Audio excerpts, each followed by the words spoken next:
the world holds dear is but a backdrop of constant motion. I stand before it, alone and unchanging.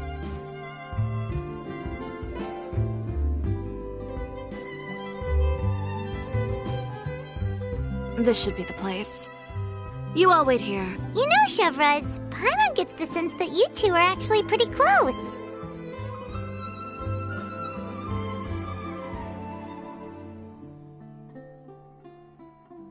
It's just as Chiori said. We got to know each other pretty well. Does Chiori often... I'd say it's mutual. The uniform, the musket, but put them in a clothing. Oh, is it because they're trying to show off or something? Yep. People are vain creatures. As a result, Chiori... You scratch my... Exactly. And in some... So, who got on her case? Oh, so this is...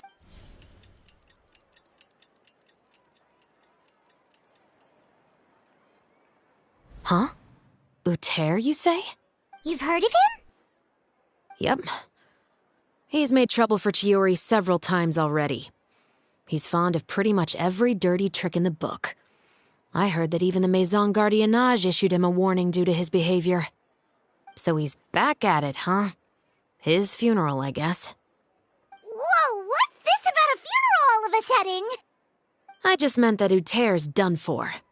Now bring it in, you two. Get right up close. Sure, but why? Because this is probably going to turn into one of those very rare cases I just talked about.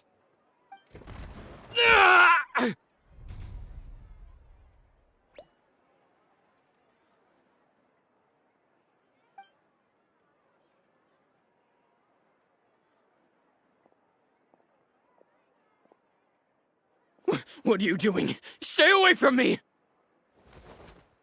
Has anyone ever taught you the definition of stupidity?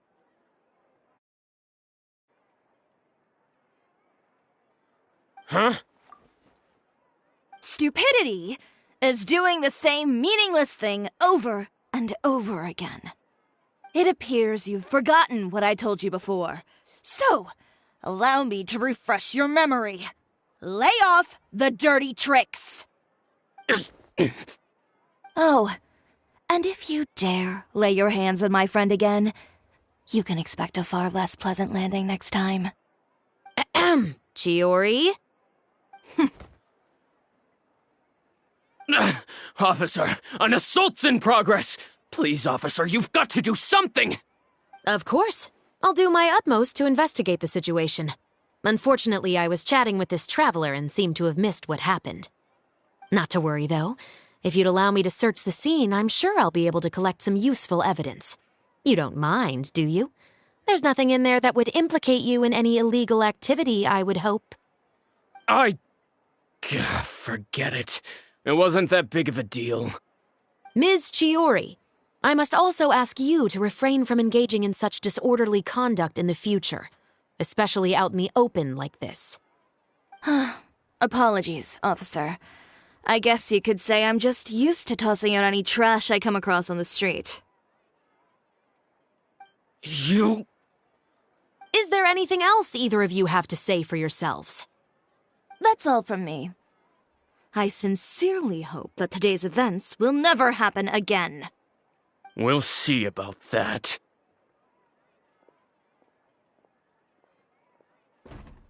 Whoa, that scared the heck out of Paimon! How did he just go flying out like that? You're too kind. Now's not the time to be accepting compliments. What happened to not doing anything too out of line? Oh, not if I could help it, is what I said. And I think I kept to that. I started with a verbal warning, but he displayed neither shame nor remorse. If anything, he kept running his mouth with insults and threats. Insults and threats so bad that he deserved to be tossed out like a sack of trash? Believe it or not, they were that bad. He deserved to get knocked down a peg. It's the only way to get him to stop. You could have reported him to the guards. Oh, I will. But it'll take some time for them to gather evidence. And he denied that he ever had anything to do with those bandits. I don't want anything else to happen during Fontaine Fashion Week. On top of that, if Kirara is going to continue delivering goods for me, the least I can do is guarantee her safety. Oh, that reminds me.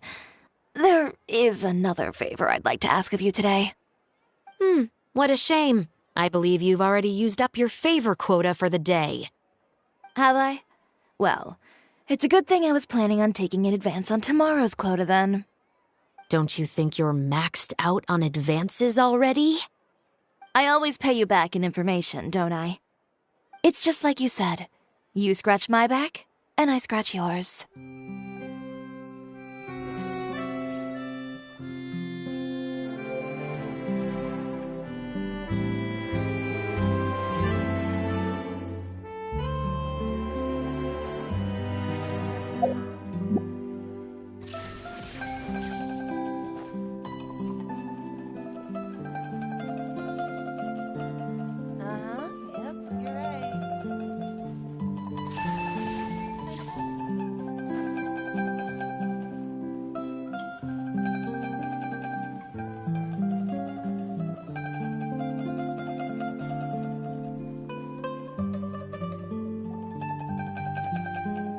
We're back.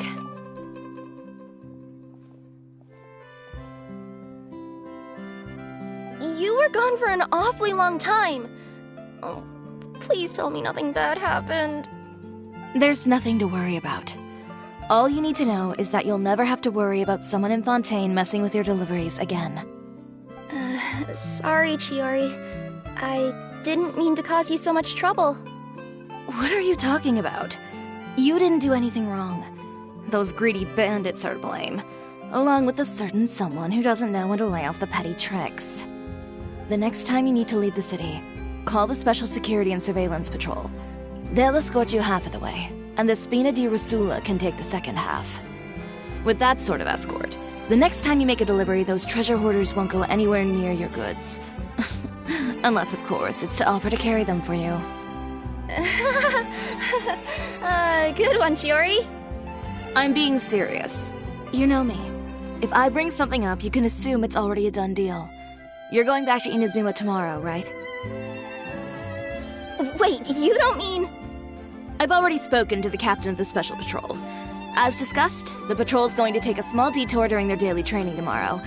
As for Navia, I'll give her a heads up in a bit.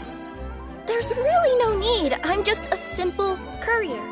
I don't need to be surrounded by a bunch of armed guards. Or ones with sunglasses, for that matter. Don't you think this is a bit much? Well, you certainly shouldn't count on such a procession for every trip you make to Fontaine. It's just a one-off thing, for my own peace of mind. It'll also show those guys what'll happen to those who dare to mess with my friends. Well, if you think it's a good idea, Traveler, then I guess it's fine. Well, with the bad guys out of the way and your goods safely delivered, everything should be good to go for Fontaine Fashion Week, right? I believe so. I'll try to churn out a few more outfits over the next few days. I've heard a lot of suppliers will be participating this year. Paimon's gonna take a guess and say suppliers are super important. But of course, they supply us designers with funding, equipment, factory access. You have to work with them if you want to become a truly renowned fashion house. That's also why this year's Fashion Week is so important to me. But isn't your brand already really famous, Chiori? Your clothes are so pretty and so nice to wear. I can't help but brag about them to my customers whenever I get the chance. Even so, I would imagine there are still people who've never heard of the Chiori brand, yes? Well... I mean, with the amount of places that I deliver to, it's only natural that some people from other nations haven't heard of it. Then it's still not famous enough. My goal is to make the Chiori brand renowned throughout all of Teyvat. All of it? Your business would have to get pretty huge then. Wait, would that mean I could just go to any Chiori branch on the continent to get my clothes fixed? It has been pretty inconvenient having to come to Fontaine every time I need to get them patched up. Alternatively, of course, you could just be a bit more careful with them. They're already about as durable as I can make them. Okay, I'll admit, they do get snagged on branches pretty often, but I can't help it. It's hard to be careful about that sort of thing when you're trying to take a nice nap in a tree. Well, if that's your dream, Chiori, then we should do our best to make it a reality. Is there anything we can do to help out with Fashion Week? I'm sure I could think of something. Ooh, what is it? What is it? Why don't you come to my shop tomorrow and model for me? Simply put, you'll serve as my living mannequins. Oh, so we get to try on some of your clothes? Got it! Seeing them off the rack will also give me the chance to make some small adjustments to the stitching and the silhouette of the designs. Sounds easy enough. No need. We've already booked the models for that. If you like them, though, feel free to visit the boutique and see if anything catches your eye. I'll even give you a special discount. Ooh, sounds great! Paimon was just starting to get curious about all this design stuff. Then we have a deal. You'll model some formal wear, Traveler, and I don't know. Paimon here will show off some kids' designs. I'll see you both tomorrow then. Yep, sounds good. Wait, kids' clothes? Paimon told you already she's not a little kid! Fashion Week is coming up. Oh, my husband promised to get me a replica of the most eye-catching...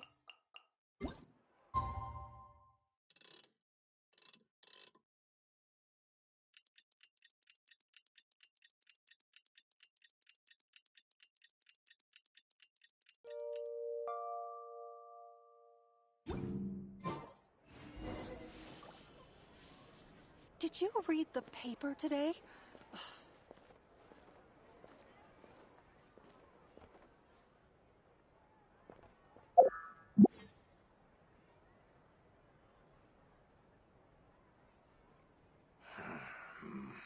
It's so hard to pick the perfect gift. Did you read the Inactivity paper serves no today? purpose whatsoever.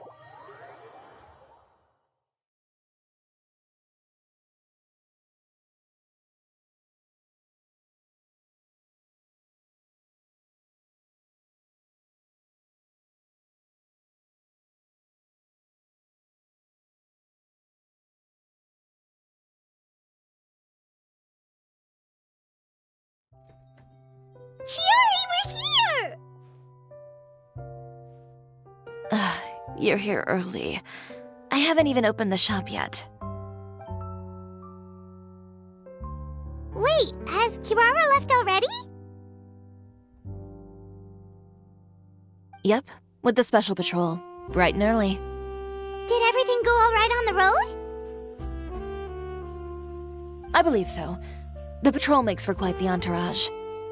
The way they marched forward with Kirara in the center, you'd think she was some sort of VIP. For the second leg, the Spina also came with a pretty large group, led by Navia herself. They took care to clear the path beforehand as well. Kirara won't so much as step on a single stray rock on her journey. I even heard that Navia decided out of the blue to make a batch of macarons as a going-away gift for Kirara. An excellent souvenir to remember Fontaine by, I'd say. Sounds like Navia really got into it. My thoughts exactly. She even lamented the fact that she didn't have time to prepare something even fancier. I'm pretty sure she can't wait for another escort opportunity to come her way. You know, now that you mention Navia, Paimon thinks the two of you are actually pretty similar. You say what you mean, and when you have an idea, you really hit the ground running. I suppose that's why we're such good friends. Navia has a certain resilience about her. It's part of who she is. No matter what comes her way, she never bows down in the face of adversity. That sort of determination and courage is something I really admire. That same spirit is the true vision of my brand. When she first mentioned commissioning an outfit from my boutique, well, I'm sure you can imagine my excitement. It's like finding the perfect brand ambassador, huh? Indeed. Customers pay attention not just to the clothes, but also to the figures in society who wear said clothes. People like to copy the styles of those they look up to. Huh. And here Paimon thought all that mattered was for the clothes to look cute. Fashion is about more than just looks, my dear. Especially if you've got your sights set on a market the size of Teyvat. Well, would you look at the time? Oh yeah! Come on, let's get down to business! We're here to model! Indeed. Give me a moment while I go retrieve some fabrics and sample outfits. Why don't you help me set up the shop displays in the meantime? Set them up? How exactly? Just carefully organize the ready-to-wear clothes with an eye toward their types and styles. This way, we can guarantee that the customers will see something different every day. Whoa, there sure is a lot that goes into running a store. Well then, I'll leave the displays to you.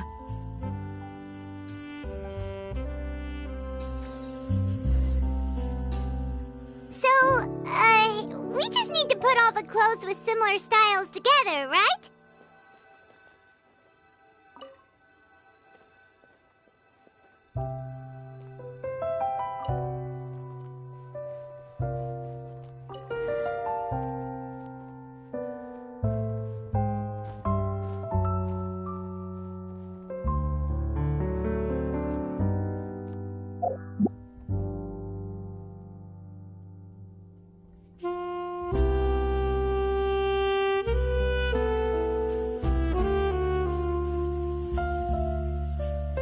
Shine down!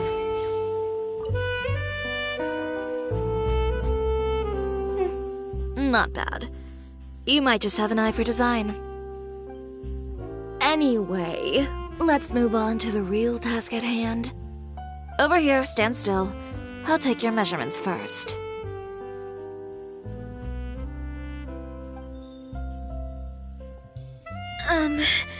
Excuse me, Miss Chiori. Oh, good morning, Leanne. How have you been recently? Not too bad. Your gown will be ready next week, so there's no need to worry about missing the ball. Or did you come here today because you'd like to make a new request, perhaps? Oh, no. Nothing like that, Miss Chiori. To be honest, I came here today to cancel my order for that gown. Cancel your order. But you can keep the deposit, of course. I know you can't return any materials you've already used. Don't worry about the materials. I'm more concerned about you. Did something happen, Leanne? Have your plans changed? It's all right. I'm not trying to make things difficult for you. I'll take note of the cancellation. Thank you. I'm really sorry. Don't worry about it. Just let me know if there's anything I can do to help.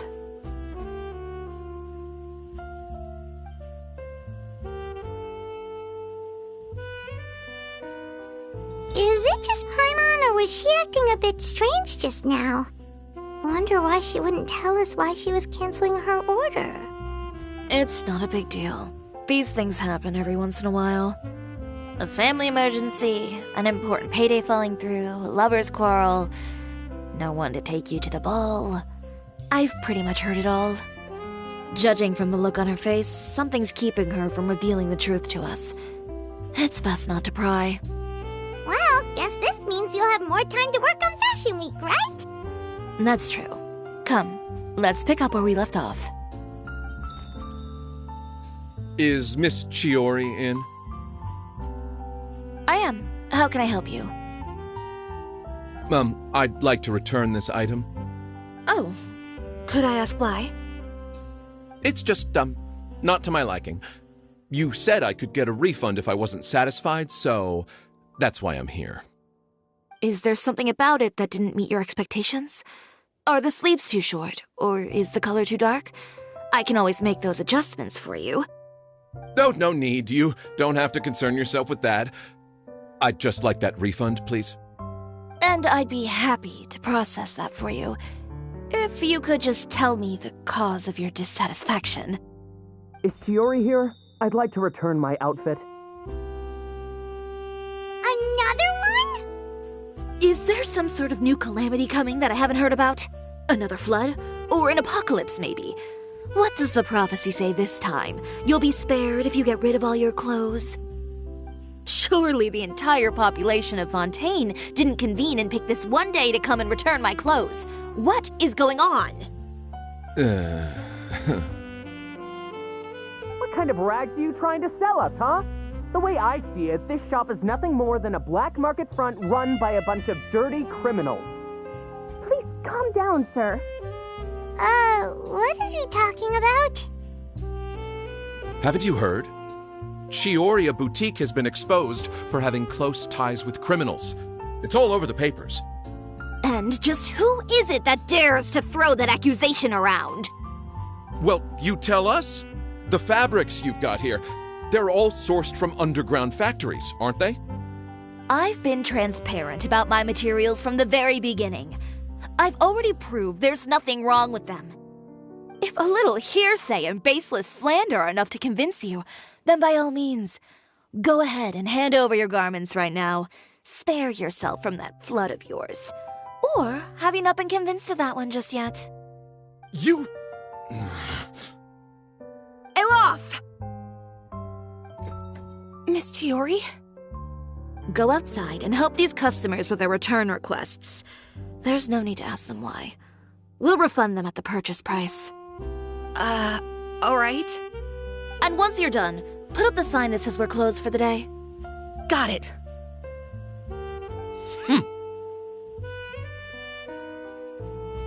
Chiori.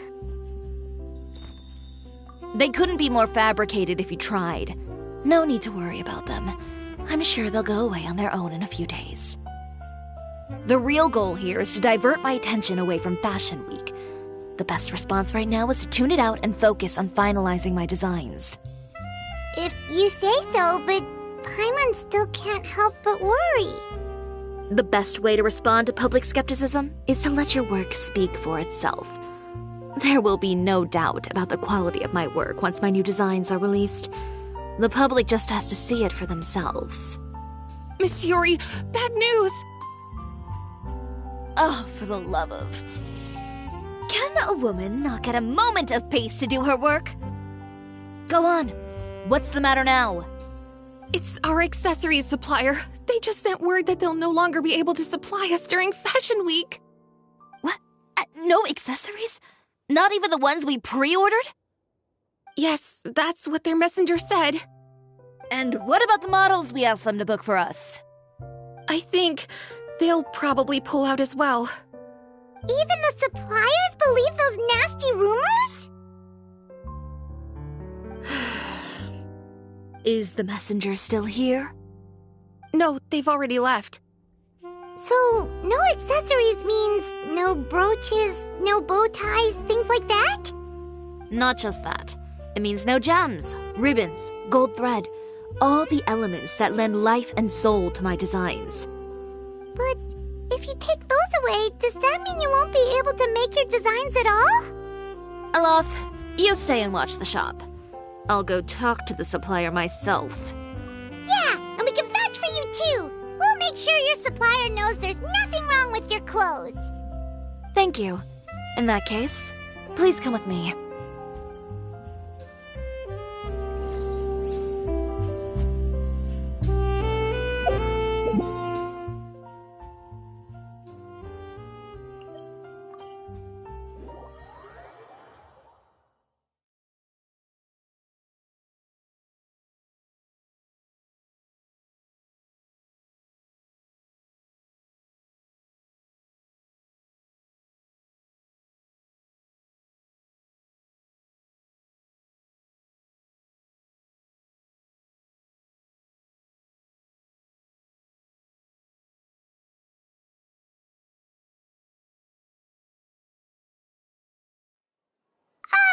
By the way, we really are just going to talk, right? Of course. I wouldn't do anything to one of my business partners, especially when a reasonable conversation should suffice.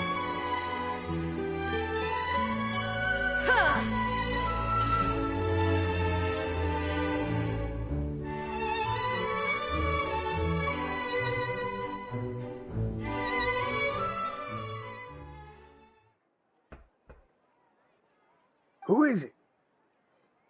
Venger, It's Chiori. We've worked together all these years.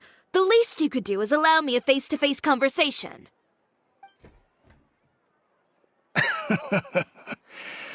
Straightforward as always, I see. You know, there are certain conventions people usually follow if they want to seek someone's company. Sending a messenger, for example. And when has following convention ever gotten me anywhere?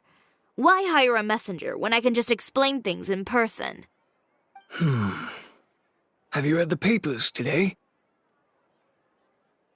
I don't like to waste my time on baseless lies and speculation.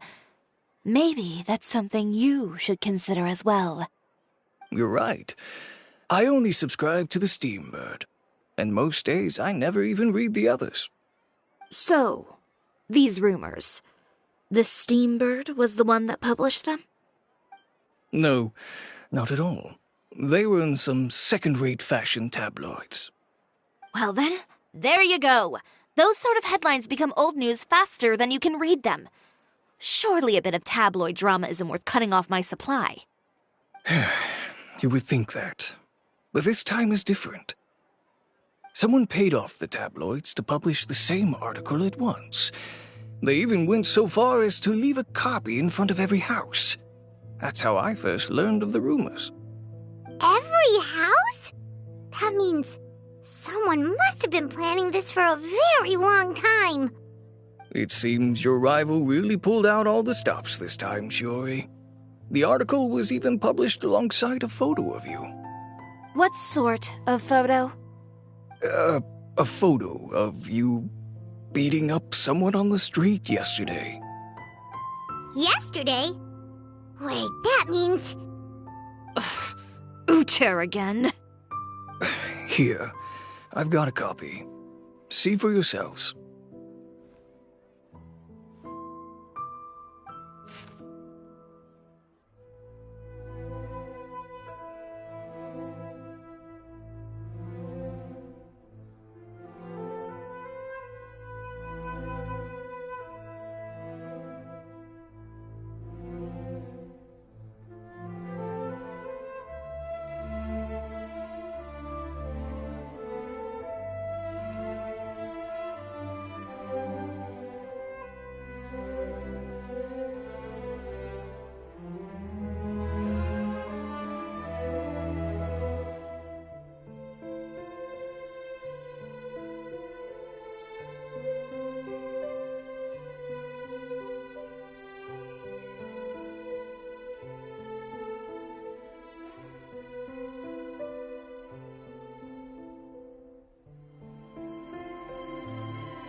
Behind the means the true Chiori boutique takes shape.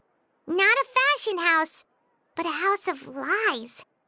Relying on its close ties to the criminal underworld, the Chiori brand employs illegal competitive tactics to come out on top, giving hope to the evildoers among us that wrongdoing can still prevail, provided you conceal it under the guise of fashion and beauty. I don't know what happened, and I don't want to comment on things that I didn't see with my own eyes. Still, that photo shows you to be the clear aggressor. Yeah, he was the one who started it, that little... I appreciate you standing up for me, Paimon, but it can't be helped now. That's right. The court of public opinion has already made up its mind. Still, I've got to give your rival high marks for effort.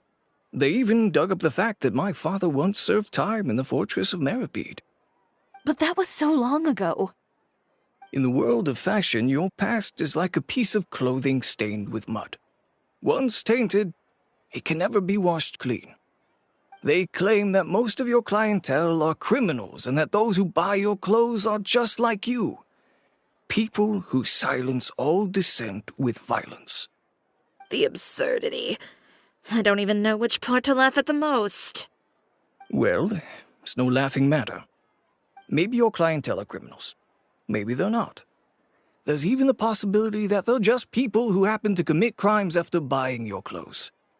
But with the way this article combines fact with rumor, trying to determine the truth is practically an exercise of futility.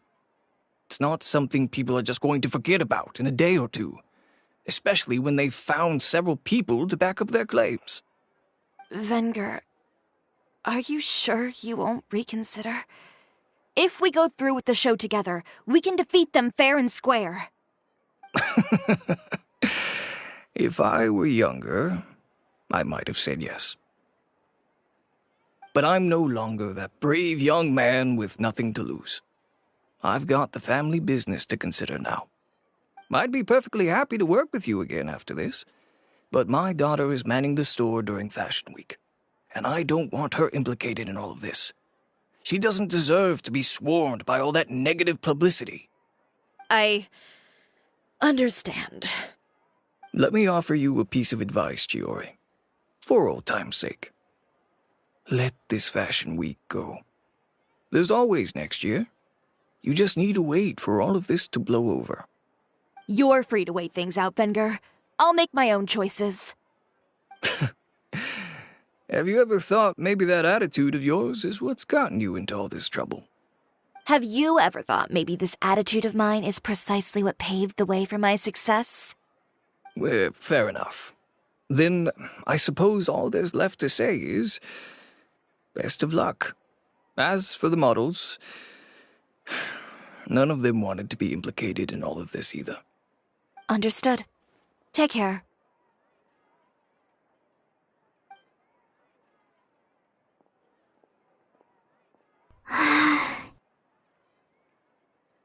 So, what should we do now? Without the accessories, I can no longer use my old designs.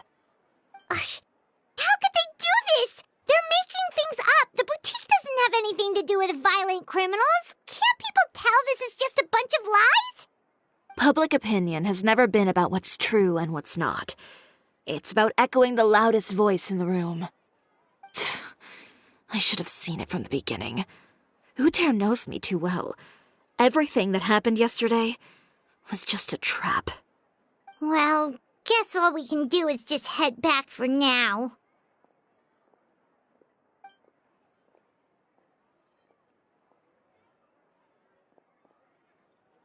Traveler! Paimon! Charlotte, what are you doing here? Looking for you, of course. Did you see those fashion tabloids this morning? You mean that sorry excuse for an article? Oh, just thinking about it makes Paimon's blood boil. You too, huh? Whoever wrote that article must have known the Steambird would never print something so defamatory. Unfortunately, not all papers in Fontaine share our same sense of journalistic integrity. Miss Chiori doesn't deserve to suffer all this baseless slander. I was just about to find some people to interview so that I can write an article to refute all those claims. If there's one thing I can't stand, it's people who misrepresent and distort the facts. That's great! With your help, we might be able to get some people back on our side! It's my pleasure. I've met Miss Chiori several times. I know she's not the kind of person that article makes her out to be. She was the one who made the hat and tie for my camera, Monsieur Verite. Speaking of Miss Chiori, do you know where she went? Alof told me you were all together. She was just here. Maybe she went over there? Let's go check!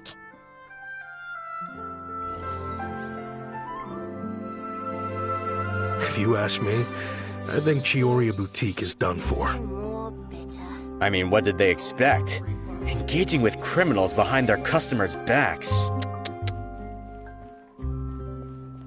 They kept up a solid front, though. I've even bought from them before. Really? How was it? The owner was plenty fierce, that's for sure. Makes sense if she regularly deals with criminals, I guess. I've got the chills just thinking about it.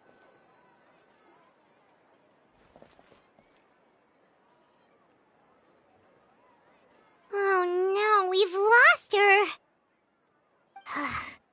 Did you hear what all those people were saying? Paimon can't believe they bought all that nonsense. Miss Chiori doesn't often appear in public or give a lot of interviews, so the general public hasn't had a chance to really get to know her. It's also true that her way of dealing with things can be a little extreme sometimes. It's easy to use that to mislead people who don't know anything else about her. Oh, this is all Utear's fault! Paimon would pick him up and throw him across the room too if she could! Wait a second. You don't think Chiori might have gone looking for him, do you? You know, so she can, finish what she started? That would only make the situation worse for her. I'm sure Miss Chiori knows that too. You've got a point. Let's just return to the boutique and see if she's there then.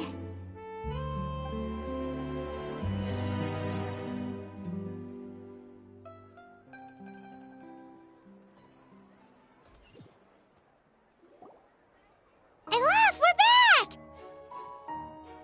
Oh, who's this? This is Miss Letitia. She's also here to see Miss Chiori. Oh, you were the one who came to collect the wedding dress yesterday, right? Wait, please don't say you're returning that dress too. Oh, no, not at all. I'm just here to thank her. In fact, if there's anything I can do to help her out, I'd be more than willing. Ah, so you've come across that article as well. Yeah, you probably don't know this, but after I got engaged, I didn't think I'd be able to wear a Chiori dress on my wedding day. Why? My fiancé owns a small business. It doesn't bring in a lot of mora, but we get by. After he proposed, he took me to Chiori Boutique, and we put down a custom order for a dress. He probably noticed how often I talked about Miss Chiori's clothes and how pretty they were. Being able to wear one of her dresses to my wedding has always been my dream. And then? And then, something happened to the business, and we ran into major mora problems. We were able to scrounge up enough to pay off our debts, but it left us without the funds to pay for the dress. But didn't Chiori say she was able to make the dress from what was left of the original deposit? Yes. When I came to cancel the order, she asked if something happened, and I told her everything. She heard me out, and then told me not to worry. She assured me that the deposit I paid would be enough for the dress, and that she'd be able to finish making it in time as well. She promised that I'd be able to wear a Chiori dress on my wedding day. Well, that's a good thing, isn't it? I've always known Miss Chiori to be a woman of her word. It is good. It's just, after I went home yesterday, I couldn't help but take out the dress and try it on. My fiancé happened to walk into the room and when he saw me, he froze on the spot. Ah, what a shame. He's not supposed to see it until the wedding day. Well, see, that wasn't actually the issue. He's seen a lot of wedding dresses in his time doing business. So as soon as he saw it, he knew for sure that it must have cost far more than what we paid. Huh? So wait, that means... Yeah. Miss Chiori covered all the costs and held nothing back.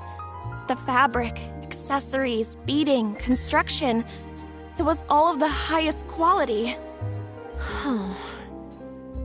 Miss Letitia, I'd really like to use your story for a piece I'm writing about the boutique. Would you mind going on the record? Huh? Well, if it would help Miss Chiori out, I wouldn't mind at all. I think it'd go a long way. Your real experience is more powerful than all those lies combined. Hey, Olaf! Has Chiori come back here since we left? Huh? I thought you were all together. Well, we were. If she didn't come back here, then do you know of any other places she could have gone? Oh, I remember now. There's this one cliff by the sea. Miss Chiori would always go there whenever she was upset. In that case, why don't we split up? I'll continue interviewing Miss Letitia, and you two can go look for Miss Chiori. All right, sounds good. Let's go!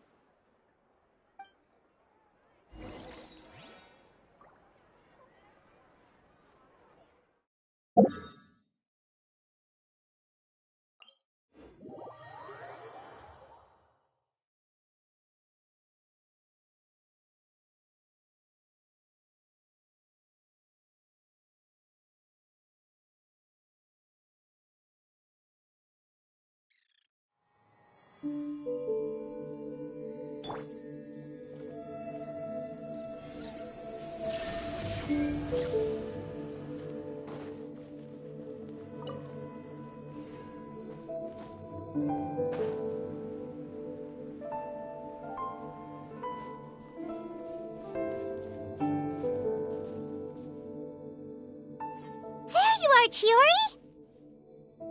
Uh-huh. How did you know where Olaf told you, didn't she? She did. We were just looking for you at the shop and Letitia was there. She wanted to thank you for the dress. So, you see? You don't have to be sad. We'll figure out how to get through this together. I'm not upset. I just wanted to get some fresh air.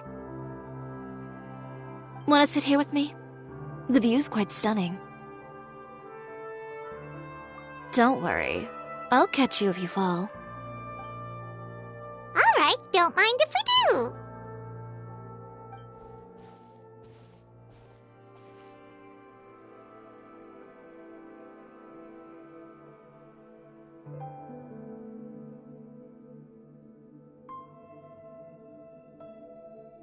Well, how does it feel?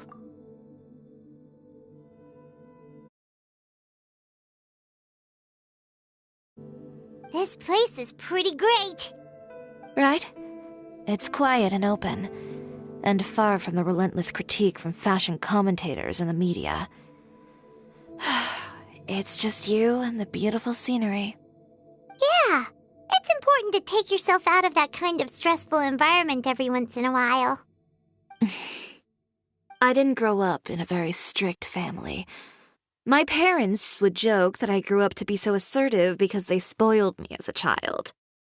I would get together with the other children to climb trees and explore caves.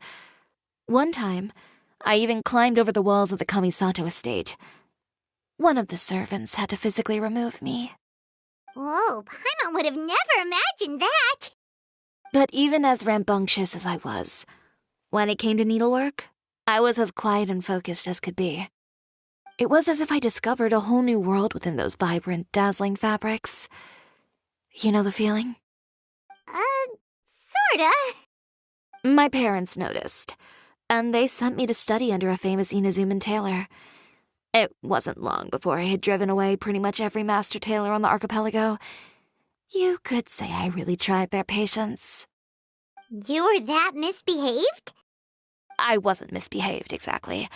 I just often had strange ideas when it came to fashion. Ones that weren't in line with traditional ways of doing things. On top of that, I hated the idea of groveling and making outfits for every arrogant big shot expecting me to be at their beck and call. Anyway, a few incidents later, I soon found myself without a master. Worse, not one shop was willing to hire me. Not even to do grunt work. No wonder you left Inazuma. I was angry and frustrated.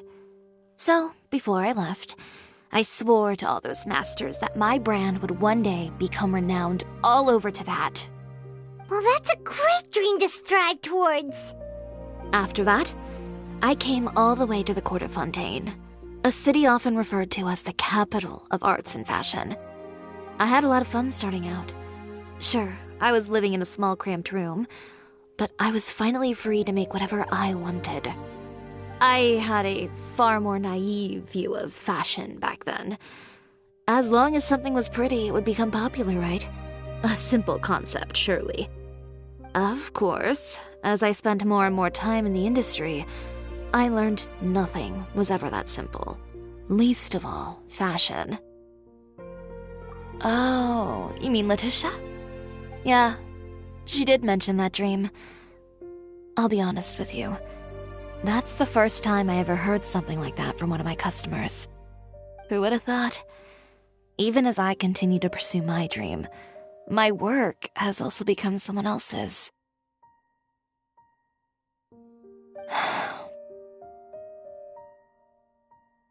All right, that's enough sightseeing for one day. Time to come up with a way out of this mess. Ooh, looks like you've got your game face back. Back? It was never gone to begin with. I did say I wasn't upset, didn't I?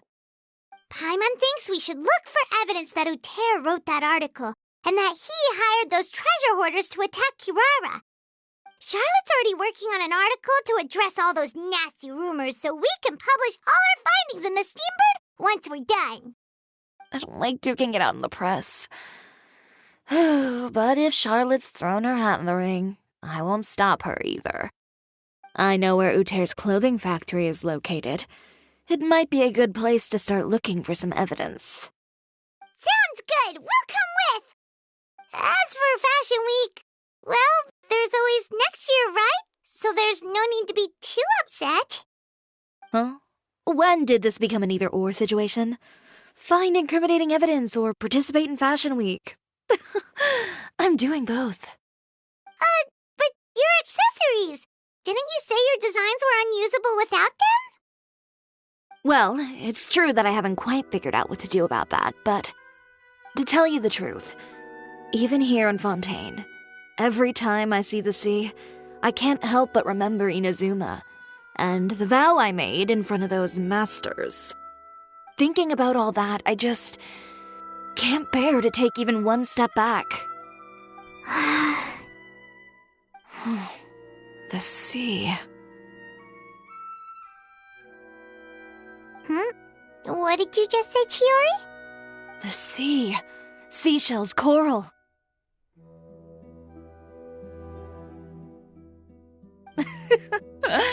I've got it. Got what? Come, let's take a dip, shall we? Chiori! Wait, hold up!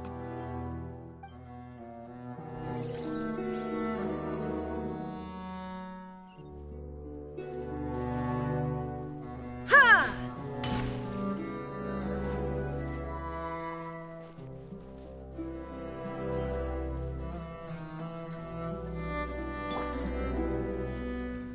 Flicker.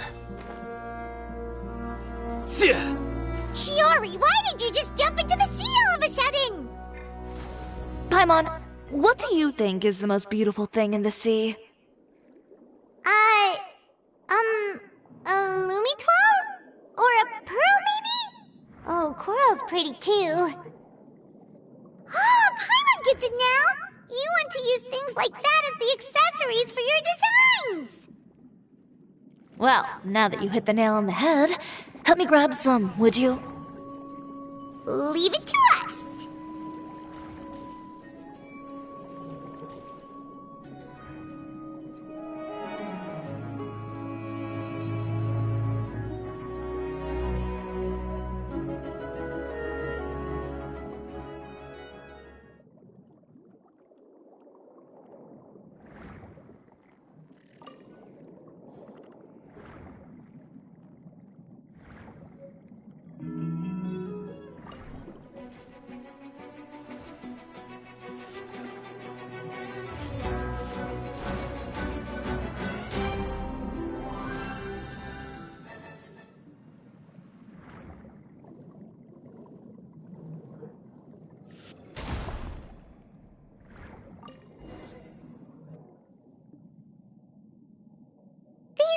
easy enough, right?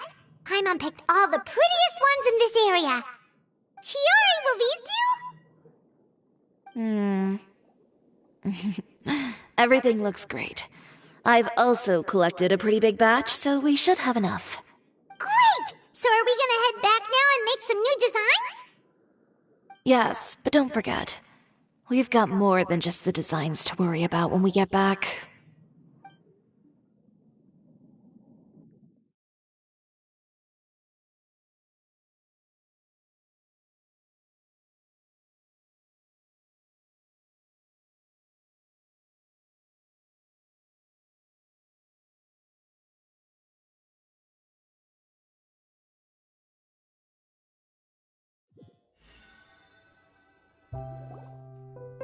Okay, we've got the materials for the accessories.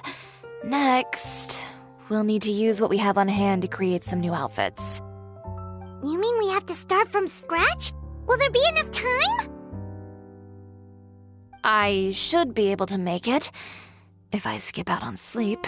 Oh no, skipping out on sleep is not the answer. Wait, how come this conversation is giving Paimon major deja vu? Ganyu? Who's that?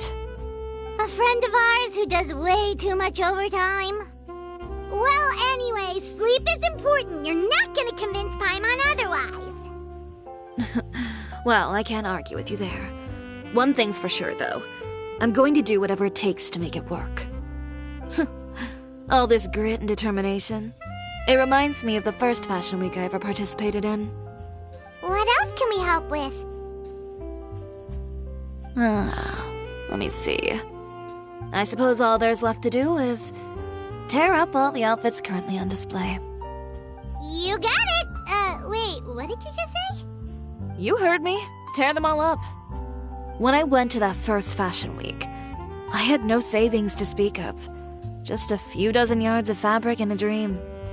I had to make something work, so I tore up all the clothes that I brought with me from Inazuma, and I used the scraps to make my entries for the show. I used the larger pieces for the base fabric and the smaller pieces for accessories. If it worked back then, why not now? We can also repurpose some of the ready-to-use accessories in the shop as well. But you worked so hard on all these outfits! I know. That's why I refuse to let it all go to waste. I'm not going to let them win, even if it takes everything I've ever made and more. Okay, then... Here goes nothing. No need to be nervous. I won't hold it against you. Of course, if anyone dared to tear up one of my dresses in front of me on a normal day, I'd probably toss them into the sewer.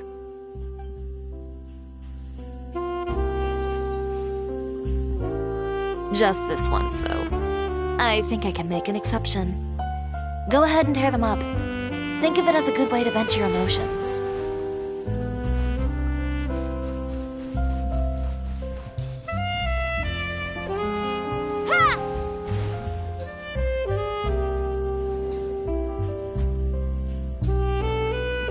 Good job. That should do it. Chiori, are you alright? Sorry for taking so long. I got caught up and... Whoa. What happened to your shop? Who did this? Those monsters. Slandering you in the papers wasn't enough for them, was it? They even sent people to wreck your shop. Give me their names.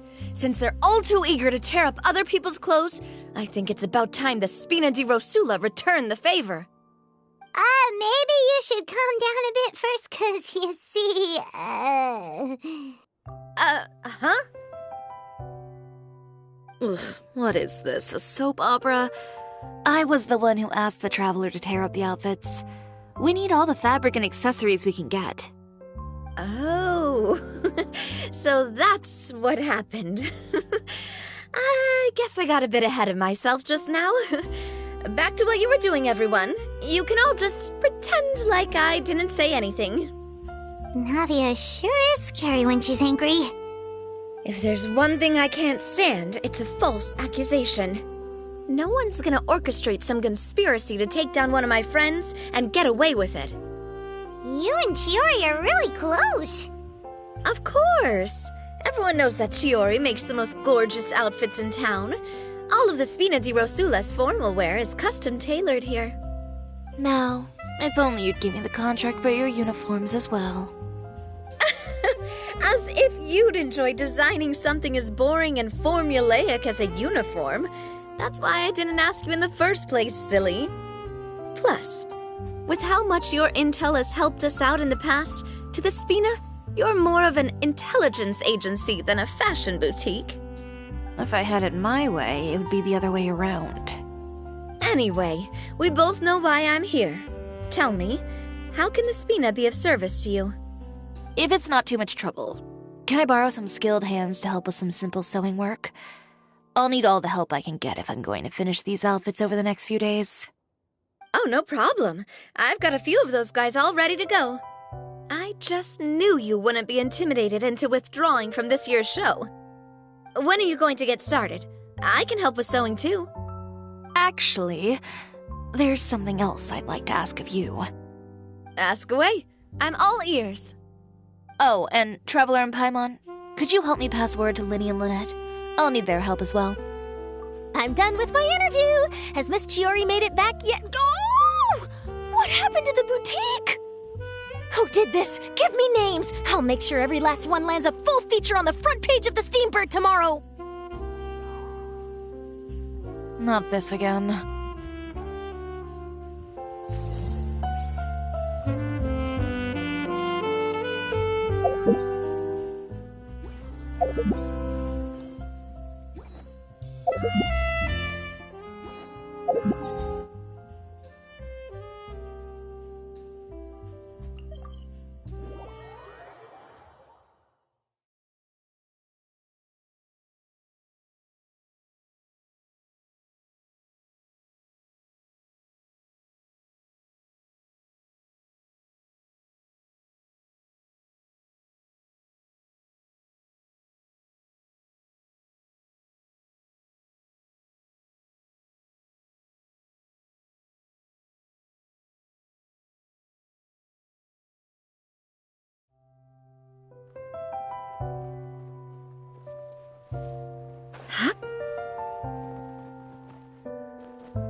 Let's make haste.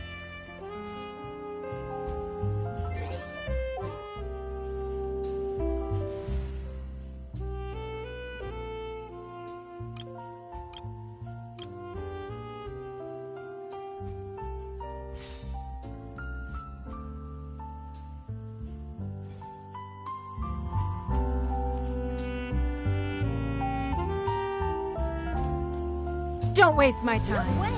I'm not guessing.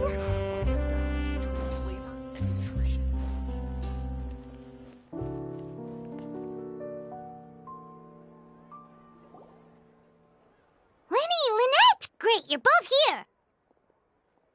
A moment later and you'd have missed us. We read the article in the papers. We were just about to go find Miss Chiori. She helped design a number of our costumes in the past and even sponsored one of our performances. The time has come, it seems, for us to return the favor. Oh, perfect! She was the one who sent us! In that case, I assume that there's something we can do to help. Just say the word and we'll take care of it. Okay, so it's like this. Is that all we'll need to do? Should be a piece of cake for the two of us. Paimon's glad to hear it! Well then, guess it's about time we go and find some evidence for all the bad stuff Utera's been doing, right?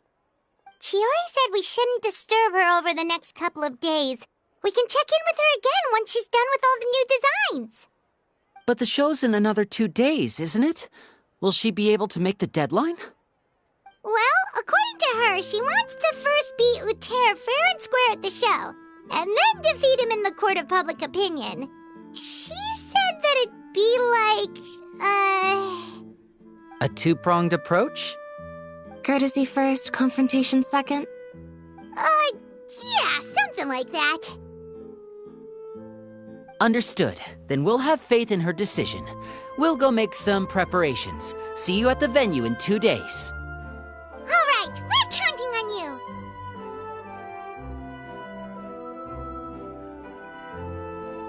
Okay, then let's also do as Chiori said and meet up with her at Uter's factory in 2 days. We'll gather the evidence then. Oh, Paimon sure hopes she won't have a hard time making all those new outfits for the show.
Oh, you're here.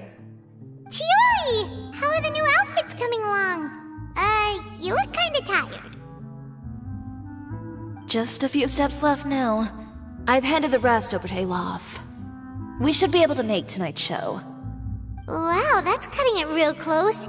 Are you sure she'll be okay without you? Don't worry. I have no intention of giving ground on either front.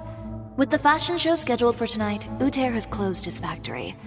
This is our only chance to secure any incriminating evidence. Okay, Paimon totally gets that this is all his fault and he totally deserves it, but wouldn't we technically be trespassing on his property if we just barge in like this? His factory is usually open to the public. It may not be open for business right now, but that doesn't mean visitors can't stop by for a tour. We're just curious customers after all, aren't we? Well, when you put it that way...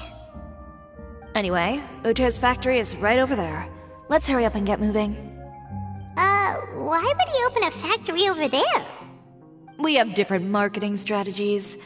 While I specialize in high-end custom garments, he prefers low prices and large sales volumes. I don't know. Maybe the rent here is cheap. All right. Ooh, it's really creepy.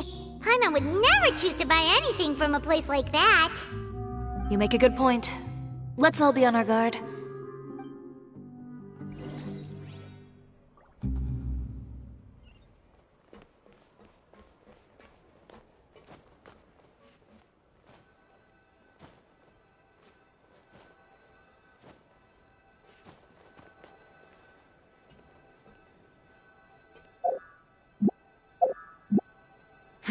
Give up!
really is nobody here.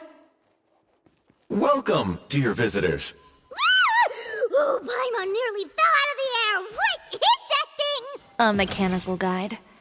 They usually use a recorded tape to give you a tour of the factory. Please, follow me, dear guests.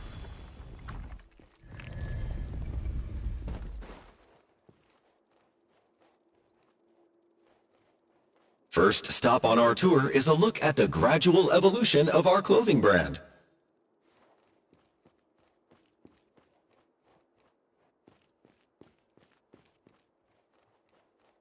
After that, we welcome you to peruse our most popular styles. Huh. Uter seems to be doing pretty well for himself, doesn't he? Why would he feel the need to bother you when he could just focus on improving his own brand? This is the...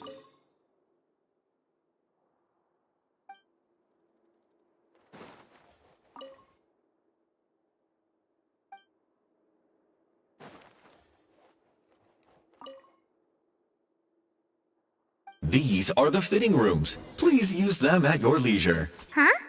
There seems to be something in this fitting room.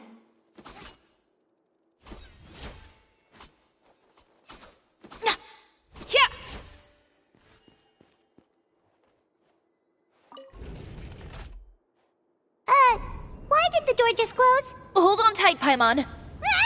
Why is it moving?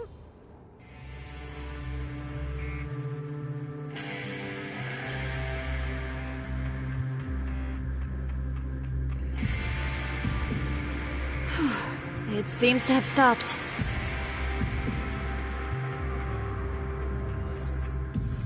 Where did this thing take us? It seems like we're someplace deeper inside the factory.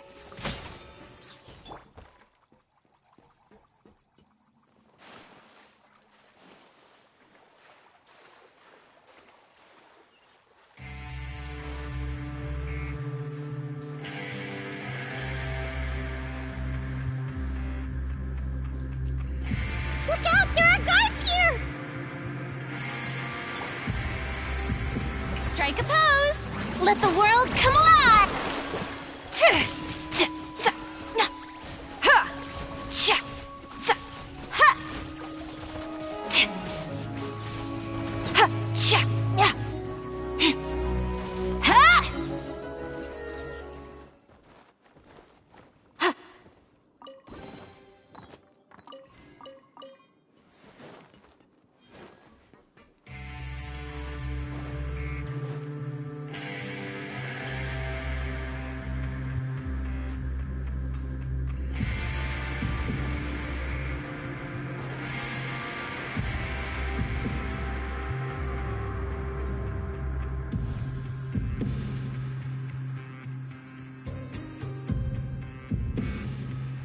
This place is filthy! Are the clothes from Uter's shop seriously made here? Look over there. Ooh, that water looks super nasty! Oh, Paimon can smell the stench from all the way over here. And I was the one using unsafe materials, Uter? So he was actually the one who opened an underground factory. No wonder his clothes always felt weird to the touch. He's been using all manner of tricks here in a bid to cut costs. Should the clothes made here even be worn? Never mind issues with shrinking and fading. These materials can give you skin problems if you wear them too often. That's terrifying! Let's take some photos right away as evidence.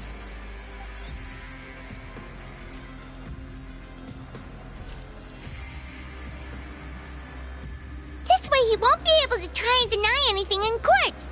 Alright, let's keep going.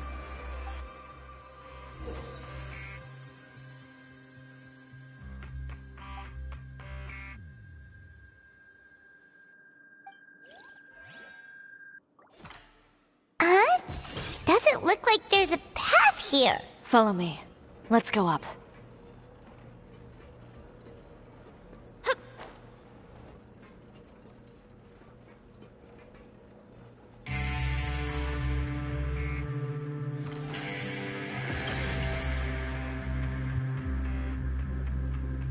This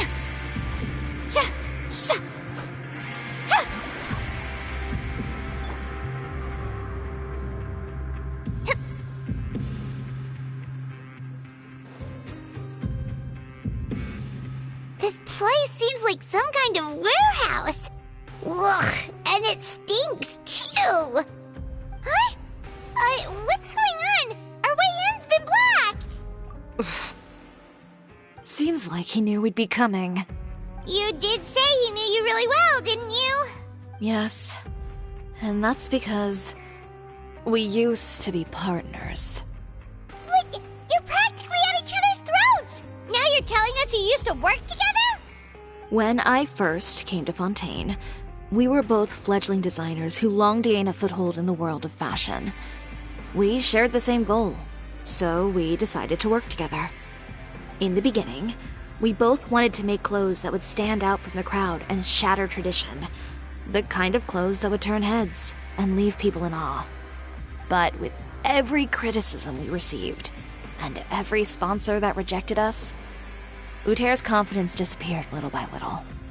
Finally, right before Fashion Week, he came to the conclusion that we wouldn't be able to make the designs we always dreamed of, and we parted ways. For my part, I gambled it all and devoted everything I had to that 1 week. I came out the other side with something that really made me proud. I was nervous to present it, of course, but I knew it was my chance to show the industry what I was made of. In the end, well, you received the acclaim of all Fontaine while Uter gave up on his dream and turned to making this sketchy stuff. I don't know the exact details of what happened after that. All I know is, after I opened Chiori Boutique, he's harassed me every year since. He's just jealous of what you've accomplished. A guy like that doesn't deserve your sympathy. Well, let's focus on getting out of here first. Missing the show is as good as letting him win. There are some control panels over there. Let's see if any of those buttons do anything.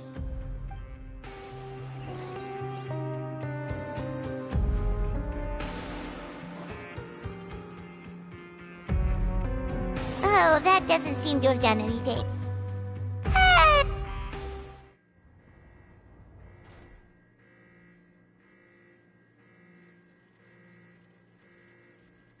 Warning.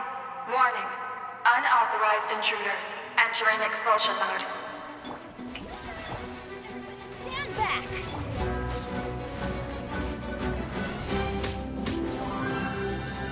Warning. Warning. Unauthorized intruders entering expulsion mode.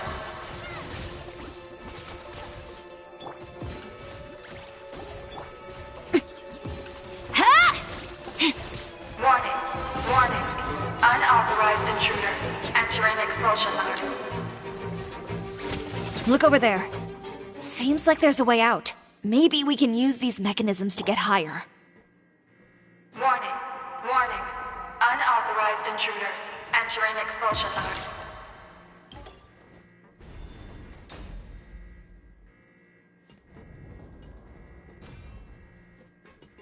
Warning. Warning. Unauthorized intruders entering expulsion mode.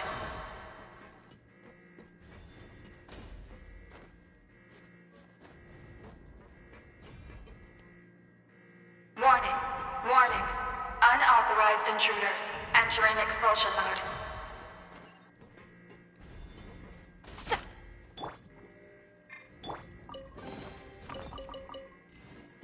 Warning.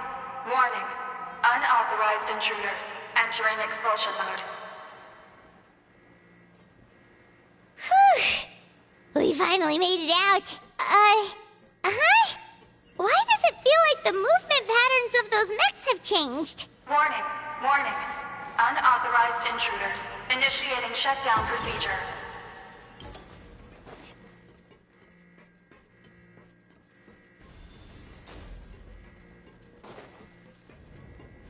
Warning. Warning. Unauthorized intruders initiating shutdown procedure.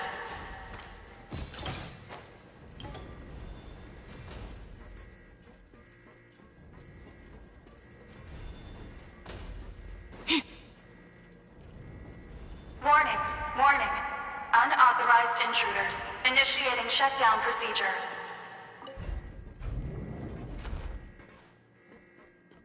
Yeah, yeah. Ha!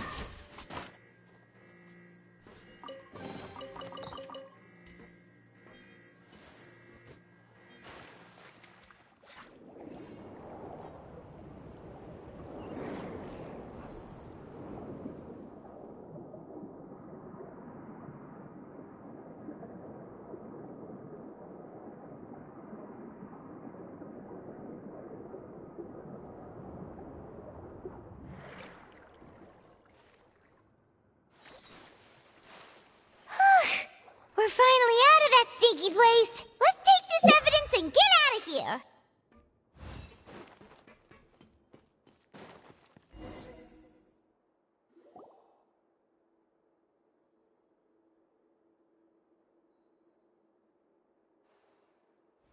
Finally, the entrance! At last!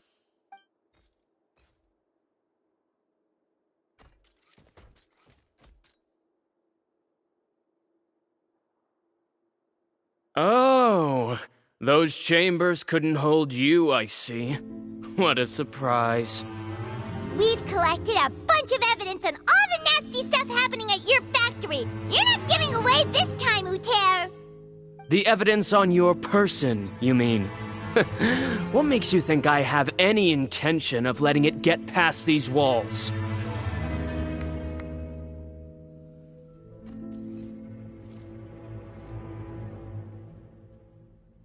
More mechanical guards? Really? Ever thought about using these funds for a legitimate purpose? Oh, but this is a legitimate purpose. What? Destroying Chiori Boutique? Or continuing to make your rotten rags?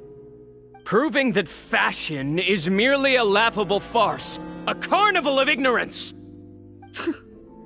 You know what your problem is, Uter? You've become so obsessed with the concept of fashion itself that you let it paralyze you. Stop trying to cater to it. Focus on your own work, and you get to decide what fashion means. Spare me the lecture, why don't you? Sooner or later, you'll cater to all the voices too, you know. After all, what is fashion but another form of public opinion? Fashion is about aspiring towards a certain ideal. But it's up to you to decide what it is. My brand caters to no one but myself and my vision. That's my ideal, and it's not going to change. Well, once the people witness their former darling's spectacular fall, they'll understand how laughable that ideal truly is. That's what you've been trying to prove all this time? Your jaded understanding of the industry is the reason you've had it out for my brand for so long? You weren't like this before, Uter. What happened to the man who wanted to make something that would bring the entire world to its knees? He realized long ago how utterly naive and ridiculous that dream was. You gave up on your dream, but that wasn't enough, was it? You had to find a way to prove to yourself that it could never have been possible at all. You think you understand, but you're just a bitter man who let his regrets dictate his choices. You regret giving up on your dream. So you stopped at nothing to prove to yourself that it wasn't the wrong choice. This whole thing, Uter. It's pathetic. Pathetic? Why don't you take a look in the mirror? You're a fool daydreaming about taking all of Teyvat by storm.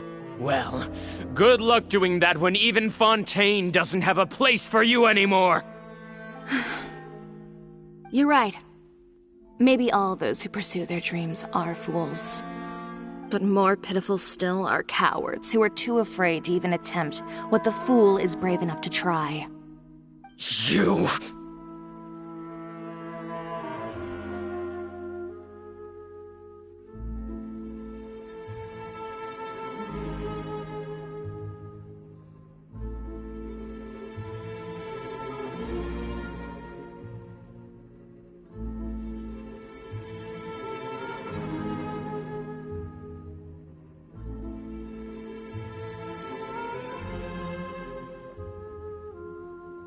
Yeah, Yeah, just leave this guy to us!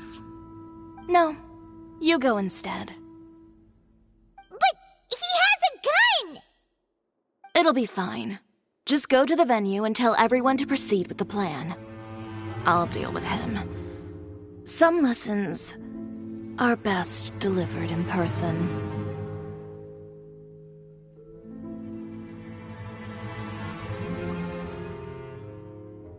Catch up with us soon! Trying to leave, are we?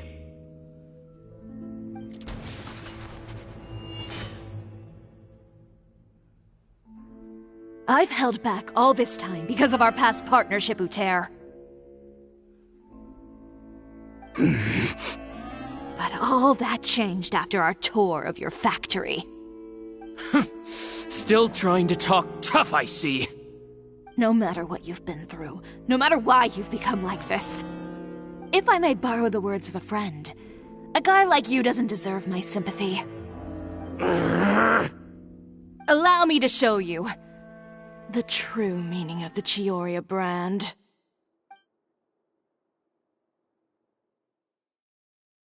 The Chiori brand represents more than a person or a trademark. It's a way of life. Greetings, friends at Fontaine Fashion Week. Please feast your eyes on the extravaganza that Chiori Boutique has prepared for you today.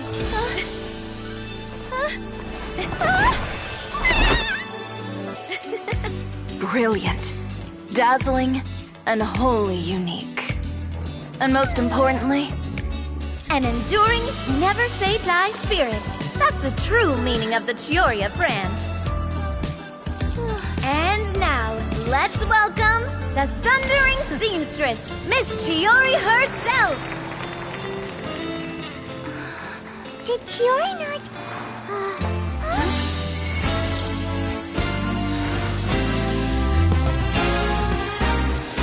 Lights! Cameras! Over here, please! Let the show begin! The world may change, fashion along with it, but Chiori will remain the same.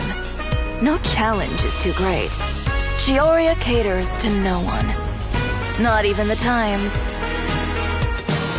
Rather, Chiori will always lead the fashion of our time. Finally, let's not forget.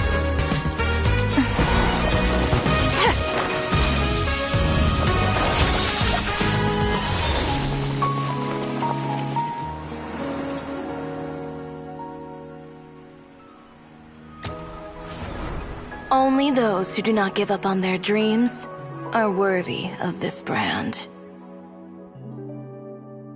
Well then, I suppose all that's left to say is, Happy Fashion Week, fellow dreamers.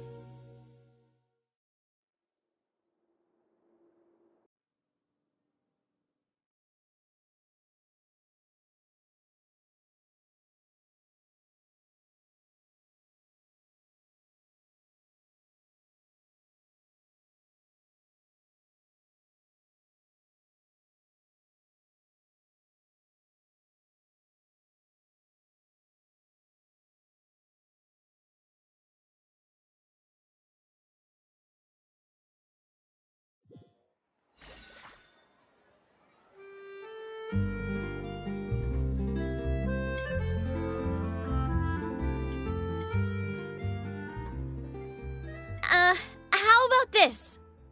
A little more to the left. Like this? Perfect. Phew. Oh, that looks great! Miss Chiori, can I take a picture? Of course. I didn't know you'd make a brand new signboard. I made it before Fashion Week. I figured it'd be best to put it up after the success of the show. Well, how can you become renowned through all of Teyvat without a fancy signboard of your own? The Spina's way ahead of you in that regard. Now that you mention it, perhaps our magic troupe could use one of those. Our signatures are the Grinmalkin Cat and the Bogglecat box. Oh, and we need to add Pear as well. Pear would need an alias, of course. How about... the Hangry Bird.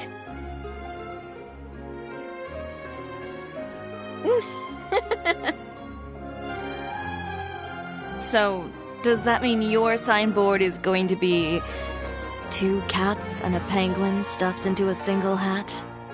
Ooh, that sounds super snuggly and warm. And a bit cramped.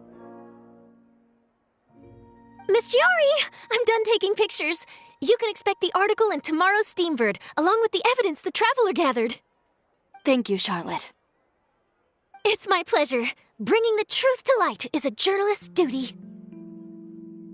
Going forward, feel free to custom order any accessories you need for Monsieur Verite. It's on the house. Huh? You really mean it? Of course. The same goes for you too, Linny and Lynette. If you have need of any costumes in the future, just drop me a note. What about something other than a costume?